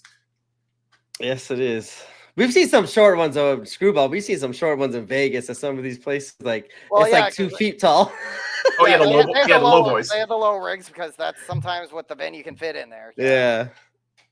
I'll be honest, I only really seen them in Vegas. Actually, I think it may be one show like I've seen some low boys out in Jersey, but it's it's not your standard ring shape because I think, to be honest, there's only like 2 or 3 people that rent rings in Jersey, and once you've seen one ring in Jersey, you kind of seen all the rings in Jersey. So, all right. Wait, what was that one? Sorry, the change. Oh yeah, the Brett. Who if you were Brett Friday? Oh yeah. I really didn't even answer the question, but I didn't have any notes for it. I couldn't think of anything, so I was just going to listen to Frank, and gave me a little bit of inspiration. Frank for default then. Frank right Yes. now has 5. We got Screwball at 3. So I have 2 more topics left. Chat, if you got any more questions, we'll take a couple good I think ones I'll for at win the end, the too. last one, though, because I have some ideas. I'm interested. All right, well, you have a chance to win this one here since I have a little bit of bias. So Frankie might have to win me over here. Okay, yes, we're the UCC bunch. That's right. Yes, go. All right, I'm going to do the East Coast, West Coast feud style here. Screwball, you have to defend UCC, and Frank, you have to defend the terminal. I'm going to give you a little break there, / showboat. I can't stick you into the terminal only. I'm going to give you both. Defend GCW's East Coast and West Coast homes. Screwball, please. Okay, well, I think the LA fans are probably the rowdier bunch. And a lot of that is because we generally don't get the 2-day loops that you guys do. So we have to pack all of our excitement into one night. So as a result, we're probably a bit more rowdy. We go all out whenever we can. It's been a while since we've had a 2-day loop, and we just have that one show. Now I'll give you guys a little bit of credit. You guys have been around a little bit longer, and as a result, you kind of have that rapport where you can plan out these kind of like themes with the Hawaiian shirts and the ski masks. So that is pretty cool thing. I'll give you guys credit on nothing that. stopping y'all out of the West Coast. I want to see some black. Like Doc said, do a Dodgers blue out or something. Go for Front it. row Frankie, front row Frank in LA usually does takes care of a lot of the front row. But yeah, I see what you're saying. We got to. If we had more of those 2 nights, we could probably actually get like a plan out for like maybe night 2 during night 1. But since we only got the one night, we just drink a lot of beer, all those buckets, and just like go crazy. Now, I will say that the premise is flawed from the beginning, because your argument is saying which of the 2 venues is better, the UCC or the terminal. And I will say that is a flawed premise, because the correct answer to that question is the fucking carousel room. Yeah. Okay? The correct answer is the carousel room, because I actually had to look this up, because I saw that the amount of shows that took place in the carousel room versus the terminal, it's such an insane spread of shows. They said it couldn't be done. TOS 4, Bloodsport 2, Run Ricky Run. We had 56 Nights, Good Riddance, Ashes to Ashes, Tournament TOS 6, Zombie Walk, which I believe was the Cardona reveal. Yes, that was the Cardona debut. Yes. Real fast was Run Ricky Run. Was that the Boardwalk one? No, that was Carousel Room, because I remember that very well. Run Ricky Run was RSP defeats Gage. Yes, that was where Eric Ryan turned to join 440, and there were like 5 million run-ins, but all of them were awesome. Got it. I remember now. We have Zombie Walk Homecoming 2021, which was Gage versus Cardona. We had Fight Club Mox versus Gage. All of 2022, TOS 7, Cage of Survival, the first Cage of Survival, Homecoming 22, which was the wacko Cardona wedding. Going all the way up until March Madness, and then Ransom 2023, which was the last show The last match that took place in the carousel room was Allie versus Mason in a steel cage. That is a JCW weird show, right? No, that was a GCW. It was GCW. Yes, yeah, that was part of the War Games feud that blew off in LA. I'm going to say that, and I'm just talking about the history of the matches in that room. Now, I'm going to tell you, comparing the terminal to the carousel room on purely aesthetics, it is not even a fair fight. The aesthetics of the carousel room were so spot on beautiful that on camera does not describe the dimensions of that room. Because from the back row of the chunk of seats that was facing the hard camera, there was an extra 100 feet behind that 7th row of seats. And on camera, you could not tell it was more than 10, 15 feet deep. There was just something about the angle of that room that looked so perfect, because on TV, it looked like a very square room, but it was much longer and the sides were pinched in. So you had the production table on the one side, and then you had all the merch tables on the other side. and then you had hard cam on north, and then you had that back wall south. That vaulted tent ceiling gave such an interesting look to that room that we said the only room that comes close to the vibes that the Carousel Room gave off was Harrah's in Philly. That's the only other room that comes close to the vibes, because the carousel tent ceiling, plus the chandeliers, the wood tones, the yellows, the golds. It's such a different look than going to a garage epoxied floor with white walls and concrete pillars. I mean, it's not even a fair fight. It's more of a close fight saying the UCC versus the Carousel Room, because the UCC is meant as an event center. It's meant as, a theater/banquet setup. And then you go to the terminal. The terminal is just a raw room where they have to fill in that room with banners every weekend. Otherwise, it just looks empty. It looks like shit. But that's just what they have to work with. One thing I will give the UCC crowd, and every show I've been to, it doesn't matter the crowd, or it doesn't matter the card, the show. Every crowd is hot from the moment it starts till the end. And again, that's because you guys don't get the 2-day loops that like Atlantic City always gets. Atlantic City is not profitable without a 2-day loop. I don't think so. And UCC is like, you only get 3 or 4 UCC shows a year these days. Yeah. Where Atlantic City, we're used to, 5 weekends a year. 5 weekends a year. And then on top of whatever other show happens in Philly or happens up north in Ridgefield Park, or whatever GCW show is running in Asbury Park. So I've even said it myself that the burnout's real. The burnout is real some weeks where, like not going to the Atlantic City for New Year's this past year made March that much hotter. And I was tweeting about March, how that show was hot top to bottom because people were chomping at the bit because we had gone from War Games to March with no Atlantic City. Yeah. There was a long spread there for a while. All right. I'm gonna be biased here. UCC Center. Even though Showboat, but here's the thing, like I would never I don't have any desire to go like to the terminal. Like unless it's like a major show, a big show.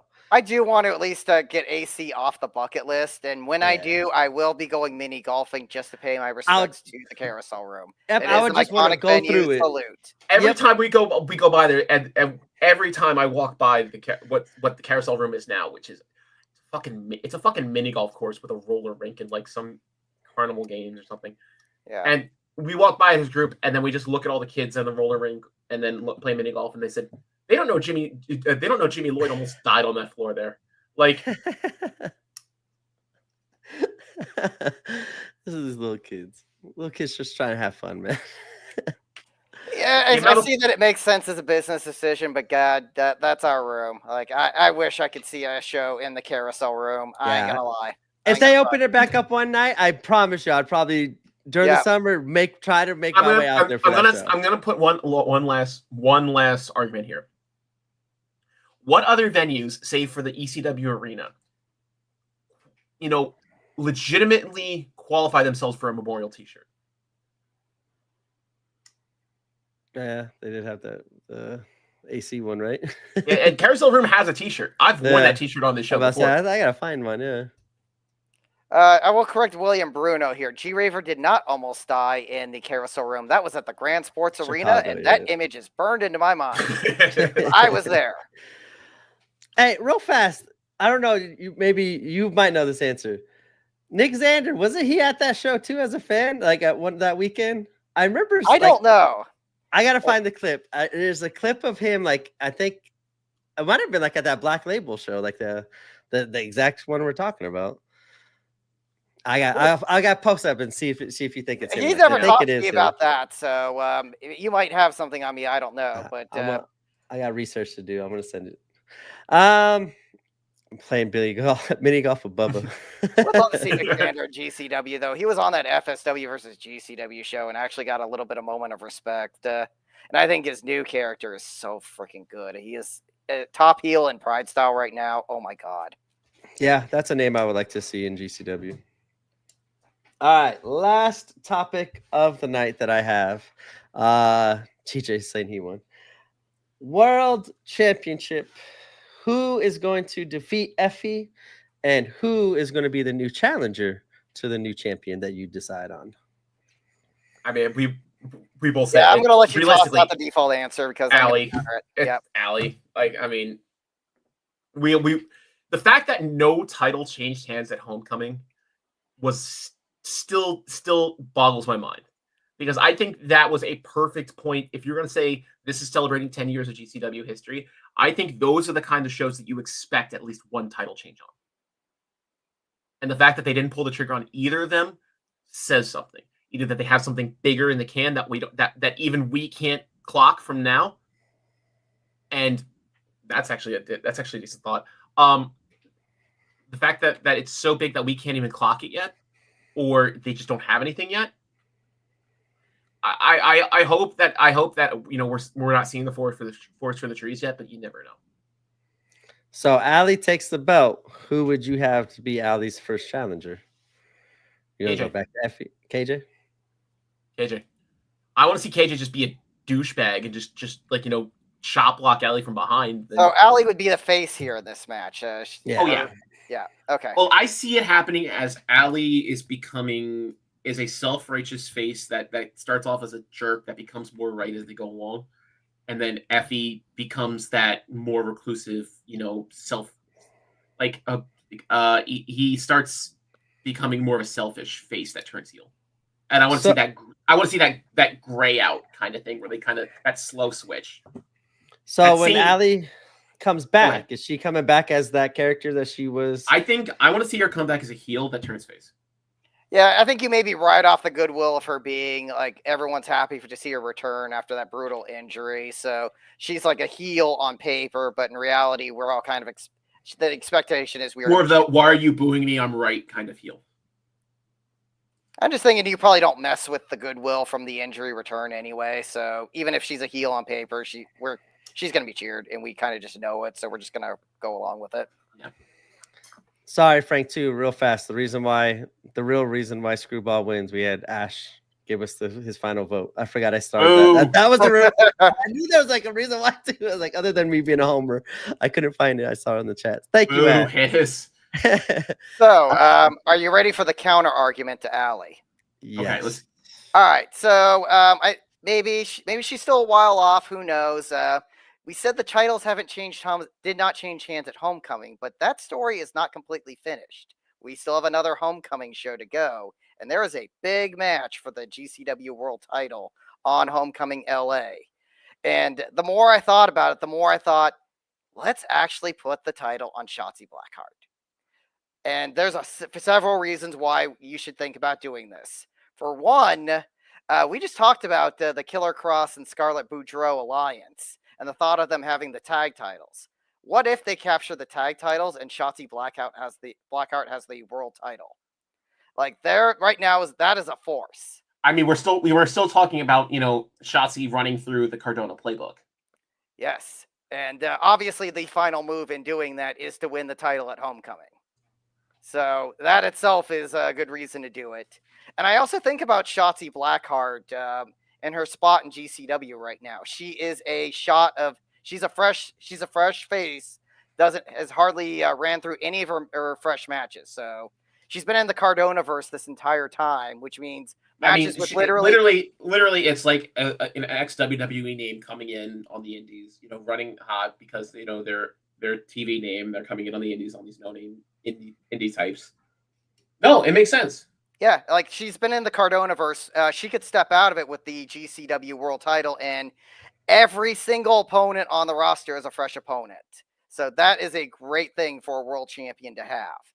And again, like her with Scarlett and Cross, if you think they're not going to be around for the long haul, having them around the world champion might be the best compromise you can make, because we know Shotzi's going to be around for a while. There's no indication she's leaving for another contract anytime soon. Pull Crow up. Which one? Shotzi long term. Oh, okay. It doesn't matter. Like we talked about this. Just I was about to say, just run the belt for 2-3 loops, just to have her have her name on the belt and create the buzz around it. Yeah, it literally doesn't matter how many times. Yeah, people have there's defended literally it. only one downside to it, and that is that she is in such hot demand that she won't be on every show. But you could say that thing about just about everyone. Yeah. Yep. So yeah, having her be the babyface version of the Cardona Championship run is it's kind of interesting to think about. And guess she's also running her own show with she's running that Halloween show Halloween next month. So Yeah. imagine having her as champion on that show. Yeah. I was just about to say, yeah, like And and of course, Allie could just cost Effie the match. Like she doesn't have to be the next champion. Like she could just come back, screw over Effie, and then run into her opening program with Effie, just without the title, but having the heat of having screwed Effie out of the title. That itself could be a nice little compromise. just like Atticus saying he's got unfinished business to attend to with Mason before he goes to the belt. Same thing with Allie. She could have unfinished business with Effie and then go after the belt as well. That's a good point. Yeah, Allie versus Shotzi would be a hell of a match in itself. Yeah, that was. Oh no, no one guessed that earlier. Yeah, somebody says Allie Cash from Megan Bay cashes in with her do or die Rumble. Megan Bang could also cash in on Shotzi. That's another fresh match. That's a good one too. No one's cared. Crow cannot see Mason winning. KJ versus Marcus Mathers for the belt. KJ versus Shotzi for the belt. Jeez. Like yeah, as you said, Shotzi's. Shotzi has every name out there. Literally everyone. Yep, yeah. That's a great call. Allie versus Cole, because Cole's going for that heel turn. I mean, I like it. I think we're going to see him sooner rather than later, but I mean, we don't know until we. Well, he's going to be appearing in Indy. I don't expect him to make an angering return, but maybe we'll have a little bit of answers to the questions, or at least we'll have him on commentary for 10 minutes. Yeah. Maybe we'll get to hear what he thinks about the Buster and the Brain team, because he's got to be looking at that. That should be me. Yeah. Start setting the tone there for a turn. Hold on real fast before I get to that one. House of Horror show. Yeah. Megan Baines, Joey gets more of that lobster money. Allie Cash and Cole cashes in. I like that. Could be like quick little 1 minute turn or 1 minute championship run. Yeah. All right. Where we go? Oh, James Nader asks, what current storylines have you guys excited for upcoming shows? Who do you want established more, and who do you think could break out? That's a lot of questions right there. Yeah, it is 3 different questions in itself that have different answers. Current storylines, I think the main storyline that I'm interested in is when is Effie going to get out? Mm-hmm. Yep. I mean, because we're all like he's had the belt for 9 months now, or 8.5 months now, and he's even said it himself, where he's starting to look beaten down, and it's just a matter of what comes next. Who's going to be the one to actually take down Effie? Who's going to take down Effie?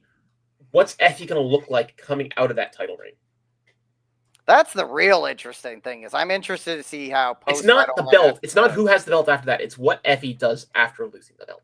Because I think he's primed for a heel turn. Like he's been the same character as a face since he came here and had that incredible match with Nick Gage in Chicago. He's virtually unchanged as a character, and the one thing that's given him longevity is his rise from the bottom of the card to the top. Now that he's been to the top, how does he react when he's on his way down? Yeah, that's that psychological play is what I'm very interested in, rather than the. And again, the other thing is, I've seen little bits and pieces of heel Effie, and I like what I've seen, and it would be. I'd love to see how that plays in GCW. Same. I kind of still want to see Allie kind of do her little heel turn too, because it sounded like she was kind of on the verge with those promos of maybe tapping into something that would refresh her character. I think both of them kind of need the refresh to be heel or completely kind of revamp. But we'll see how Allie comes back. Allie at least has the little bit of goodwill after the injury return. Yeah. To where I would, if you're gonna play that feud, I almost want to see Effie is the heel just because it's such a fresh shot for him, and Allie already has kind of the underdog returning from injury momentum. So I would love to see a double turn if in that rivalry. That For would be awesome. breakout, whoever, let's see, breakout. I'm gonna say a name that I don't think other people are even gonna think about saying. I want to see Slade. I want to see a character Slade, because the longest time we've always said Slade has just been this blank white wall that people have death matches against. And since he's had this twinkle in his eyes since he's been fighting and teaming with Bear, I think that there's something actually starting to creep out of that, where Slade's beginning to have a personality, and it's a wonderful thing to see. I kind of dig like the Beyond version of Slade, where they had his Chiron be so huge on the screen, and he was kind of more of like this unstoppable babyface in a way. I think that would actually be a good characterization to kind of bring into his GCW character, on top of the recent history of him being a mook for Charles Mason and kind of breaking out of that shell. Yeah. I think even he showed what he can do on his own with Takeda. Like that was like the match was like, hey, like you've had like that really good match with Bear, that good tag match, I think it was right after that. But like this is kind of the one like that could take him to the next level. And I could see Slade being a breakout star. Like he'd be a sneaky NGI little pick too. Yeah. To kind of go in there and maybe if he doesn't win, at least advance to round 2 in a surprise upset somewhere. Like have a banger round 2 that he loses. I think that would be I think that's definitely a spot that I could see him in this year. And maybe he beats John Wayne Murdoch in round 1 just to kind of, toss us a loop a little bit. Yeah, that would be the one everybody would assume. John Wayne's definitely going to finals, or definitely get past how Slade. Sawyer did it last year. Was he had never lost in a round 1 in a tournament, and Sawyer was the one to do it on the route to retirement. Mm-hmm. I like this one. Karrion Kross versus Mance Warner. That's a nice rivalry. Ooh. I like this Slade versus Killer Kross. I was about to say Slade on the mic and then Slade with promos against Karrion Kross. I'm in.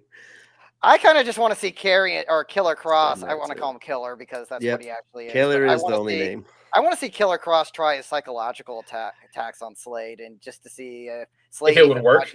Yeah. Or maybe he figured out something that no one else has, how to affect Slade emotionally. Yeah, Murdoch has said he's done with tournaments. Oh, okay. Okay, well, I don't know. Just someone else in that maybe imagine Tremont going out in round 1 on the next tournament as champion. Like now all of a sudden he's dominated for so long. Now the tournament's completely. We've had that gimmick where the champion defends through the tournaments, and it's just kind of a foregone conclusion that the champion's going to win the tournament at that point. Have them lose round 1. Yeah. It's like, who's going to be the new champion now? Who's going to carry the division now that the guy that's been carrying it just lost so unexpectedly? Like that Elimination Chamber when Edge lost it, or Edge was the first one out. I was like, oh, we are guaranteed a new champion tonight. And then John Cena did it a couple years later. Like he was out in like the third elimination, and it's like now we got. Actually, I think it was that same night because it was Edge that won the title back, and Cena was eliminated like on the third elimination. Yep. Killer Kross versus Slade in Bloodsport. Killer Kross is an interesting name, like throw in there. Just you could substitute his name with Shotzi with everything that you said with Shotzi as champion. I think Killer could do the same thing. I just looked at Shotzi because she's the one that actually has the shot right now, and if you want to figure out how to make Homecoming LA the same tier as Homecoming Youth, as Homecoming AC, there's your ticket right there. Yeah. But Murdoch has said he would do a non-tournament death match. Okay, like a special match. Okay, maybe like the intermission match. The intermission match, yeah. Like I remember that day, not Rina Yamashita, Miyu Yamashita match with Jimmy Lloyd, where she all of a sudden got death in the. In that non-tournament match before the finals. That was a nice treat. That was completely unexpected. Yep, Shotzi Slade. Shotzi Slade. I like the Shotzi one because we've talked with Ali for a while. I would like some new blood in the title scene, but I could definitely see maybe Ali. Like here's what I could see. Like I would love to see it would be Effie losing to Shotzi, and then kind of like Effie wants to like because he's mad he's lost, like does something heelish to Shotzi, and then like Alley Catch even comes out and like defends her. Like maybe get Alley and Effie both as heel, and maybe not working together as a team for the long term, but maybe in the short term to go against the enemy, my enemy type FYF. stuff. Yeah, the what are they, FYF, right? Fuck you forever, I think is. No, Okay, yeah. So it is FYF, yeah. Okay, so yeah, I could see that even. Like I would love to see that Effie and like, Alley. It's like you talk about hitting the striking while the iron's hot, like that. You're this hitting is like everything perfect there. timing to establish FYF as a force to be reckoned with. Yep, and then now you got also heel Effie, heel Alley to new characters and new blood that's in there as well. Heel Bussy versus FYF. Yeah, that's just something I just thought of too. And then Cardona screw over Shotzi. Cardona could try to screw over I was about to Shotzi. say, Alley exactly. comes out to thinking that she's gonna help Effie, but she actually screws Effie. There's so many different ways this can go. Cardona, Effie, and Alley against FYF. Teaming Cardona with Bussy. Hey, and I mean something fresh for Cardona. Tommy Invincible. Like I'm kind of done with them as a trio for anything hyped up. Like they can be as goons, but I don't think like it's better backup. Yeah, I don't think it's like it won't like you can't do it with Nick Gage. Obviously, his entrance already coming out in AC, but I think you could do something very similar to like that match, as we all just kind of said. Throw all that together in one, create a big spectacle for the main event with all those names and turns and this and that. Like that would be a fun, chaotic way to end the homecoming. I think LA needs something right now. These matches are. Like, I think we need a little bit more matches here to kind of defend the homecoming name, in my opinion. Well, I do think what we have is pretty good because we know we have the cage match with Orso and Stackhouse. There is one that hasn't been announced yet, but we kind of know it's happening with Bear and Mance. That one's, if you pay attention to Whatnot, you know that one's happening. I know there was another one. Okay, Cartwheel, Oro. I got bit by mute again. Oro. Twice I got bit by mute tonight. I didn't even notice. Was there anything special on the Whatnot last night? No. The only thing special was Brett Lauderdale taking a gusset to his arm. Oh no! What? Oh, you know, it's a drunk Labor Day party. You know that could happen. That's exactly what it was. Oh no! All right. Yeah, we still have Tremont yet to be to announce his match. Atticus still has a match to be announced. So I think we're on good track. Yeah, the name values there. Let's double check that. Yeah, we could do a small little card rundown before we dip out. Let's see here. I'm pulling it up too. Yeah, so right now we just have KJ versus Stackhouse, steel cage. Effie versus Shotzi, and Kazarian versus Jordan with Bear, Cardona, Tremont, Atticus, and Mance. Kazarian match. That's right. Yeah. So Effie and Shotzi. Okay. We know Cardona's announced, so he's going to play into that somehow. Yep. I mean, I'd be a fun way. I've been asking for these kind of chaotic, like old school 90s, just overbooked main events, like especially like shows like this where you could. That's literally what Shotzi and Cardona was. It was one of those like that was ripped straight from an ECW pay-per-view in the late 90s. I would go right back to it though, just because like look at all like if we did all the stuff we just said, like all the thing could happen in one night in one match at homecoming. Mm-hmm. You got all these faces, the new people running GCW. Bussy's back, but now as a heel, how's that going to look? What's FYF going to look like moving forward in GCW? Like Ben versus Kogan. I don't think Cross has a date on the 20th yet, so I do know he's working the 19th for Defy. I think I kind of said that I mean, it just makes sense once I saw Killer Cross. I could see Cardona Killer Cross in LA just makes cinema sense too. Yeah, just with it off everything. That would be that's a good spotlight match for the card. All right, well, I am giving Shotzi Blackheart that last answer, and we are ending the first one as a tie. I'm gonna end it as a tie. Yeah, it was pretty fun. Chat, you guys had some great answers as well. Yeah, we're looking into. I was thinking of maybe doing something like this every once in a while, just to kind of. It works when we have these two non-show weekends in a row. Yeah, we don't need to have the same conversations in the next month. Unfortunately, it didn't happen for the greatest reasons, but Yeah, we'll get our Brett interview next weekend, hopefully. So Yeah. Yeah, hopefully Brett will be back next week, same as John. But thank you everyone in the chat too. He was for sure watching probably, and seeing all the love that he got in the chat was awesome. And yeah, thank you guys for sending love John's way. All right, any last words either of you guys have before we head out of here? Drugs, 2-hour no. night Oh. again. I will say this: the Phoenix announcement we got today with the Wolf Zaddies versus Right before we Bear started. and Bear and Tremont. Don't look past the Wolf Zaddies. That'll be a fun shit. Tito has been dipping his toe into the deathmatch world too. So I think as much as the hype should be on Bear and Tremont, I don't look like Che and Bad Dude Tito could be an unexpected treat there. Yeah, the Phoenix crowd is for sure in for a wild one at the Nile. That's going to be crazy, just a tag match alone. Yep, Aaron Coulter. We'll see some of our suggestions, see what happens. All right, anything you have other than drugs, Frank? That's gonna be ending up gonna be the T-shirt. Just the word drugs three times across the front of the T-shirt, and then a back GCW bot. Drugs. All right, we'll sell those in LA. Judge.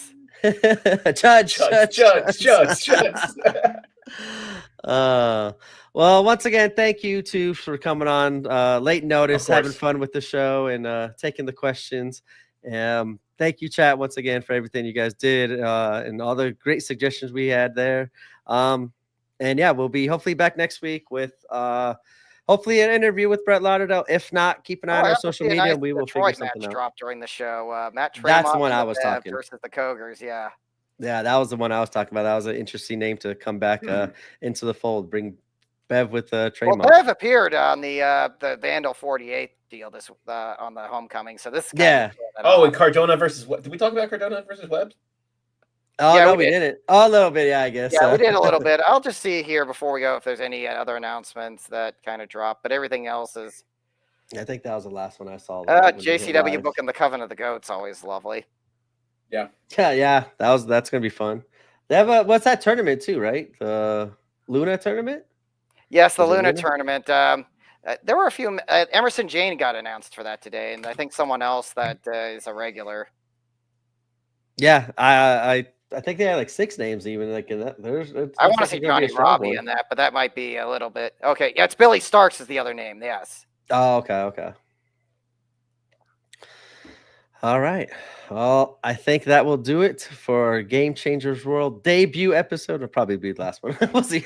Around the ring. I mean, if it is, yeah, that's fair.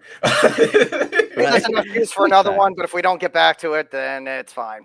Yeah, we tried it out. I enjoyed it though. Thank you guys for being good participants in it. Yep. Well, last time, everyone, thank you again. Prayers for John. Yep. Love you, John. Yes, have a love big hug you. for you at Homecoming LA. Yes, anybody sees us in LA, I know I will be there. Screwball will be there. As of right now, we think John will still be there. So yeah, always come up, say hi. We actually, as we get closer to Homecoming, see, that's why I picked the UCC's better. You didn't like the cards, so you're not showing. No, just kidding. Yeah, we have more luck than they ever see. Yes. Yeah, we do have some fun, hopefully, ideas and plans we could mention up here soon. Heading into LA, but LA is looking into be a fun homecoming show, and yeah, Game Changer World will be represented there. So if you see us, absolutely come up and say hi. And yes, thank you all again for coming by, and we'll send you out of here with our famous. We'll get it right this time, right? Drugs. Goodbye. Yeah. I was about to do it too. I'm about to say D. All right. Long live GCW. Good night, everybody.